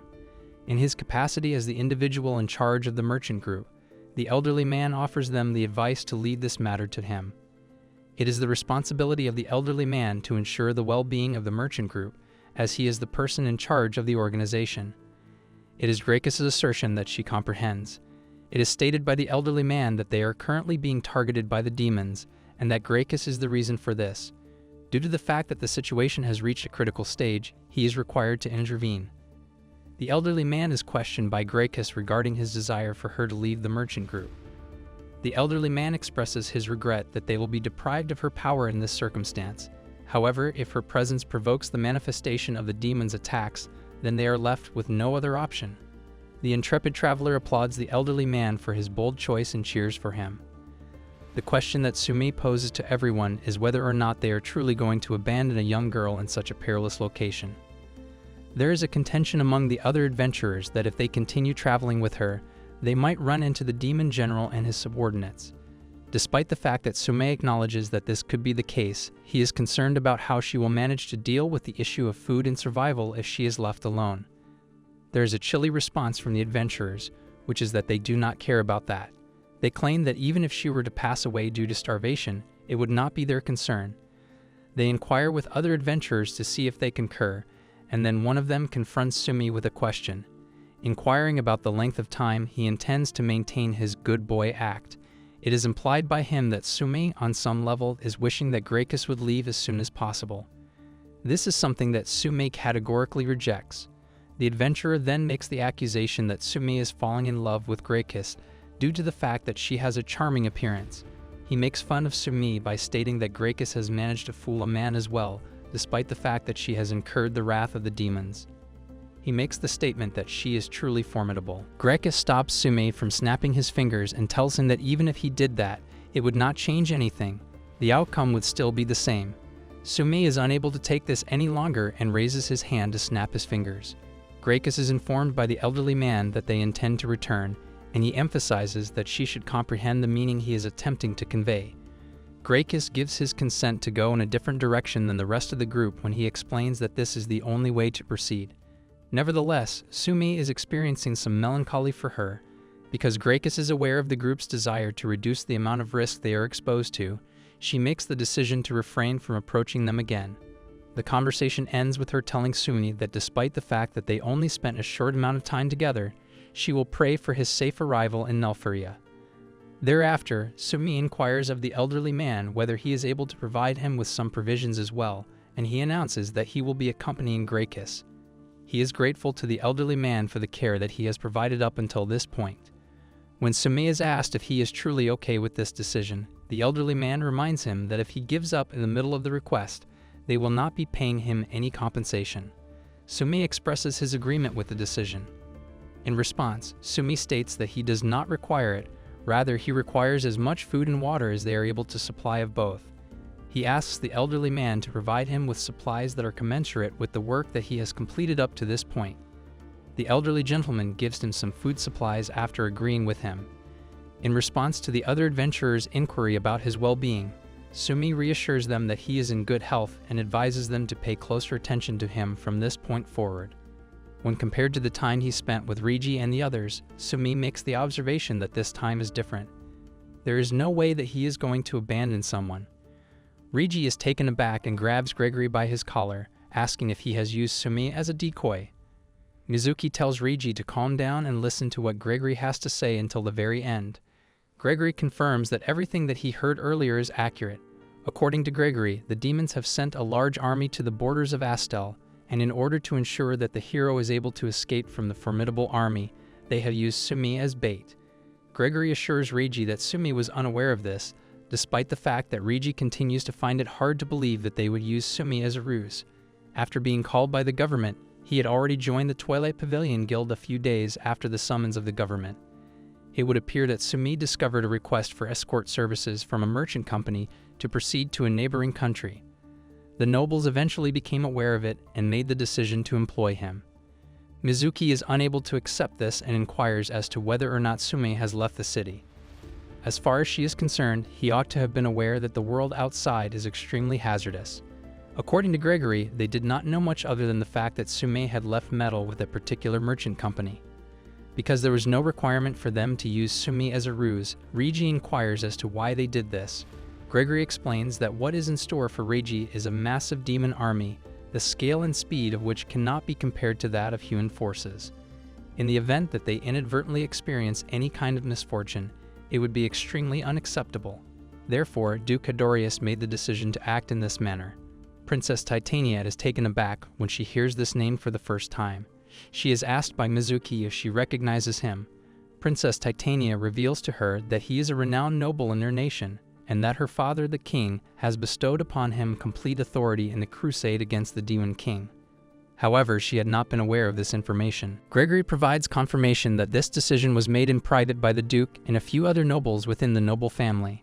On the other hand, they do not have any doubts about the hero's capabilities. However, it would be premature for him to confront such an army at this point already. In spite of the fact that they questioned the demons while they were held captive, they were unable to discover how they came to be aware of the existence of the hero. Given that this is the situation, they pondered whether or not Sumi, who had been called upon in conjunction with the hero, could be utilized to cause confusion among the demons. Consequently, they provided the demons with false information, which caused them to shift their focus to Sumi and the merchant company's activities. Queen Titania inquires about the manner in which they disseminated the false information to the demons. Gregory claims that they dispatched soldiers who were unfamiliar with the situation to Shattuck and informed them that the hero who had been summoned had merged into the merchant company that was traveling towards Krant City. Consequently, this meant that in the event that the soldiers were taken captive by the demon army while they were on the move, they would most likely talk about what they knew during the interrogation process, and it was only natural that the information they provided would be false. I find it hard to believe that they would do something like that, Princess Titania. Reiji becomes enraged and inquires as to how they could treat people in such a manner. She also inquires as to what the significance of their lives is to them.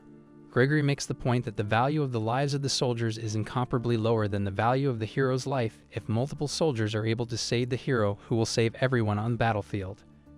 Gregory reiterates that the massive demon army had already approached the border, so they had no other way to buy time. Reiji contends that the people in the merchant group had nothing to do with this, but Gregory argues that they had no other option. Gregory is confronted by Reiji, who inquires as to why he was not informed of anything. Gregory expresses his regret and explains that he was under direct orders to keep the information a secret. Mizuki is concerned about Sume, and Gregory has stated that the report contains information regarding the identity of the merchant company. His concern is that they might have already established communication with the demons. Mizuki turns to Gregory and inquires about Sumi's ability to flee and conceal herself. Gregory explains to her that the demon army has even shown its teeth to the Nelfarian Empire, which leads him to believe that they would be able to search every possible area for him. Should this occur, the merchant company, which is unaware of the situation, will be unable to deal with it. Gregory is questioned by Princess Titania regarding the matter of defense in Metal and Krant City.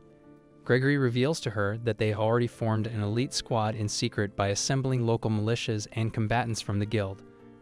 Furthermore, they have formed this squad. Regarding Metal, they have chosen specialists from both the Knight and Magic Corps, and they are in the process of organizing them at the moment. According to Reiji, if that is the case, then there was no compulsion to use Sumi as bait in the first place.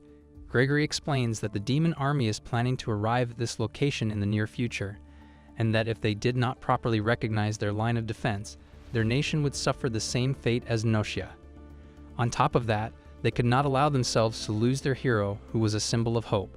The Duke of Hedorius made the decision to employ any and all methods available in order to forestall the occurrence of such an event. If there isn't any other option, Reiji inquires about it. He is aware of the reasoning behind sacrificing a few in order to save a large number of people, but it would be unfair to blame someone who was caught up in this situation by circumstance. Gregory makes a kneeling position in front of the hero and asks him to accept his heartfelt apology. He acknowledges that this is an unforgivable action, but he had no other option given the circumstances. Gregory receives a message from Reiji stating that it is sufficient and that it was his fault. Gregory argues that he lied to all of them, who have no attachment to this world and are only here to undertake the task of defeating the Demon King. He admits that he disobeyed orders and relied on Sumi's predicament, but Gregory contends that he lied to all of them. When Gregory's friend was in a precarious situation, he pretended to know nothing about it. Gregory wonders what kind of human being he would be if he did that. Following that, Reiji begins to depart. Her Majesty, Princess Titania, inquires about his destination. In response, Reiji states that it is self-evident that he is going to assist Sumi. While Princess Titania expresses that she completely comprehends his emotions, she also mentions that they do not have any horses at the moment. The fact that Raufri's horse is still present is brought up by Reiji.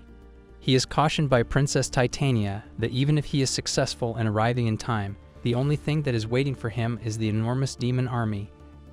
And at that point, he would be wasting his life by wasting his life. She reminds Reiji that if something were to happen to him, there would be no one left to defeat the Demon King, and she pleads with him to reconsider his decision. In a yell, Reiji expresses his desire to avoid abandoning Sumi due to the fact that he is his friend. In an effort to save Sumi, he takes Mizuki's hand and asks her to accompany him on his adventures. Nevertheless, Mizuki does not move. She appears to be stunned. Reiji is aware that Mizuki was experiencing severe anxiety just a short while ago, and as a result, he expresses his regret and declares that he will go by himself. In spite of the fact that everyone is attempting to prevent him from leaving, he asks Raufri for his horse and asks everyone else to wait at a secure location before he eventually leaves. In the meantime, Sumi reports that he has been pursuing for nearly an hour, but he has not yet caught up to the target. As he stands in the middle of the forest, he is under the impression that it is extremely common for fantastical creatures and wild animals to appear in this specific location. In light of the fact that he actually stepped foot in such a location, he claims that he truly possesses poor taste. At that moment, Sumi becomes aware of Gracchus, who is on the verge of drawing her sword. He apologizes for causing her to become alarmed and inquires as to whether or not it is possible to avoid being cut by that sword of hers. Gracchus is taken aback by the sight of Sumi and reveals that she had been under the impression that it was merely a beast passing through this area. This is a rude statement, according to Sumi. He simply hid his aura so that monsters would not be able to locate him. Gracchus inquires of Sumi, what brought him here? Sumi asserts that it is self-evident that he followed her. Gracchus, on the other hand, contends that continuing to be with her is reckless. Sumi retorts that if she were unaccompanied, the situation would be even more precarious. According to Gracchus, there is no reason to be concerned about her because she will handle everything on her own, and his actions are pointless because he is just being a busybody. When Sumi realizes that Gracchus hasn't taken much with her, she inquires as to whether or not she has brought enough food and water with her. Gracchus becomes anxious and makes the observation that Sumi does not appear to be carrying a significant amount of his belongings with him. She inquires as to whether or not a person who is unable to find a solution to their food problems has the authority to say something like that. Afterwards, Sumi extracts a small mountain of food from his bag and places it in front of Gracchus. He then inquires as to whether or not this is sufficient, adding that he still has more food inside. Gracchus is taken aback and inquires about the nature of the mysterious magic tool that is being used. It is a rude way of expressing things, Sumi tells her, and he also tells her that the capacity of his bag can hold up to 150 lighters, but he chose to replace it with a suitcase instead. Gracchus inquires of Sumi whether or not he is truly agreeable to this. What would she do if he told her that he deeply regretted what he had done? Sumi asks her, While Gracchus expresses his regret, Sumi reassures her that there is no way that he would ever say something like that. She shouldn't be concerned about it because even if he had regrets, he wouldn't have followed her in the first place when she was considering him. As opposed to being with the merchant group, Sumi tells Gracchus that being here with her is a much more favorable situation for her. In the event that Gracchus does not respond, Sumi requests that she provide him with an honest assessment of which of the two options, coming here or following the merchants, she believes is more convenient for him. According to Gracchus, is it not self-evident that traveling with the merchant group is the more advantageous option? That is something that he ought to do. In the event that she truly believes that, Sumi challenges her to make a solemn oath addressed to the goddess. Gracchus is unable to do that, and he makes a joke about how he is a really mean guy, while simultaneously admitting that she has the upper hand. Last but not least, she finally extends her hand to Sumi and tells her that it would be of great assistance to her if Sumi were to accompany her. Gracchus tells him that it is highly probable that the demons presented themselves as a result of her actions, but Sumi tells him that if she is referring to what those merchants have said, then all of those allegations are without foundation. On the other hand, he is of the opinion that the demons are looking for someone else. On the other hand, Gracchus suggests that this might not be the case and inquires of Sumi whether he, Gracchus, tells Sumi that it is likely the demons appeared because of her, as she is a survivor of Nausea. Sumi asks if that was the place on the boundary between the human world and the demon world, and the first to be attacked by the demons. Gracchus says it seems like Sumi is pretty knowledgeable about it, but it was a big incident after all. Right from the start, Nausea had been at the forefront of the battle against the demons. It was a country that tried its utmost to prepare for war every day, yet despite such preparations it fell in less than a month. Sumi mentions that he heard the demon troops numbered over 1 million. Gracchus says that in her eyes it was like a sea, it was filled with demons from one end of the horizon to the other, like an ocean. Sumi asks if that was when she met the general. Gracchus tells him that an innumerable amount of troops crossed the border and attacked their country. It was at that moment she encountered one of the 7 demon generals. He was even boasting about how he had brought 3 of the 7 army corps with him. Sumi cannot believe that just 3 out of 7 were enough to form a sea of demons and wonders how many there would be if they were all combined.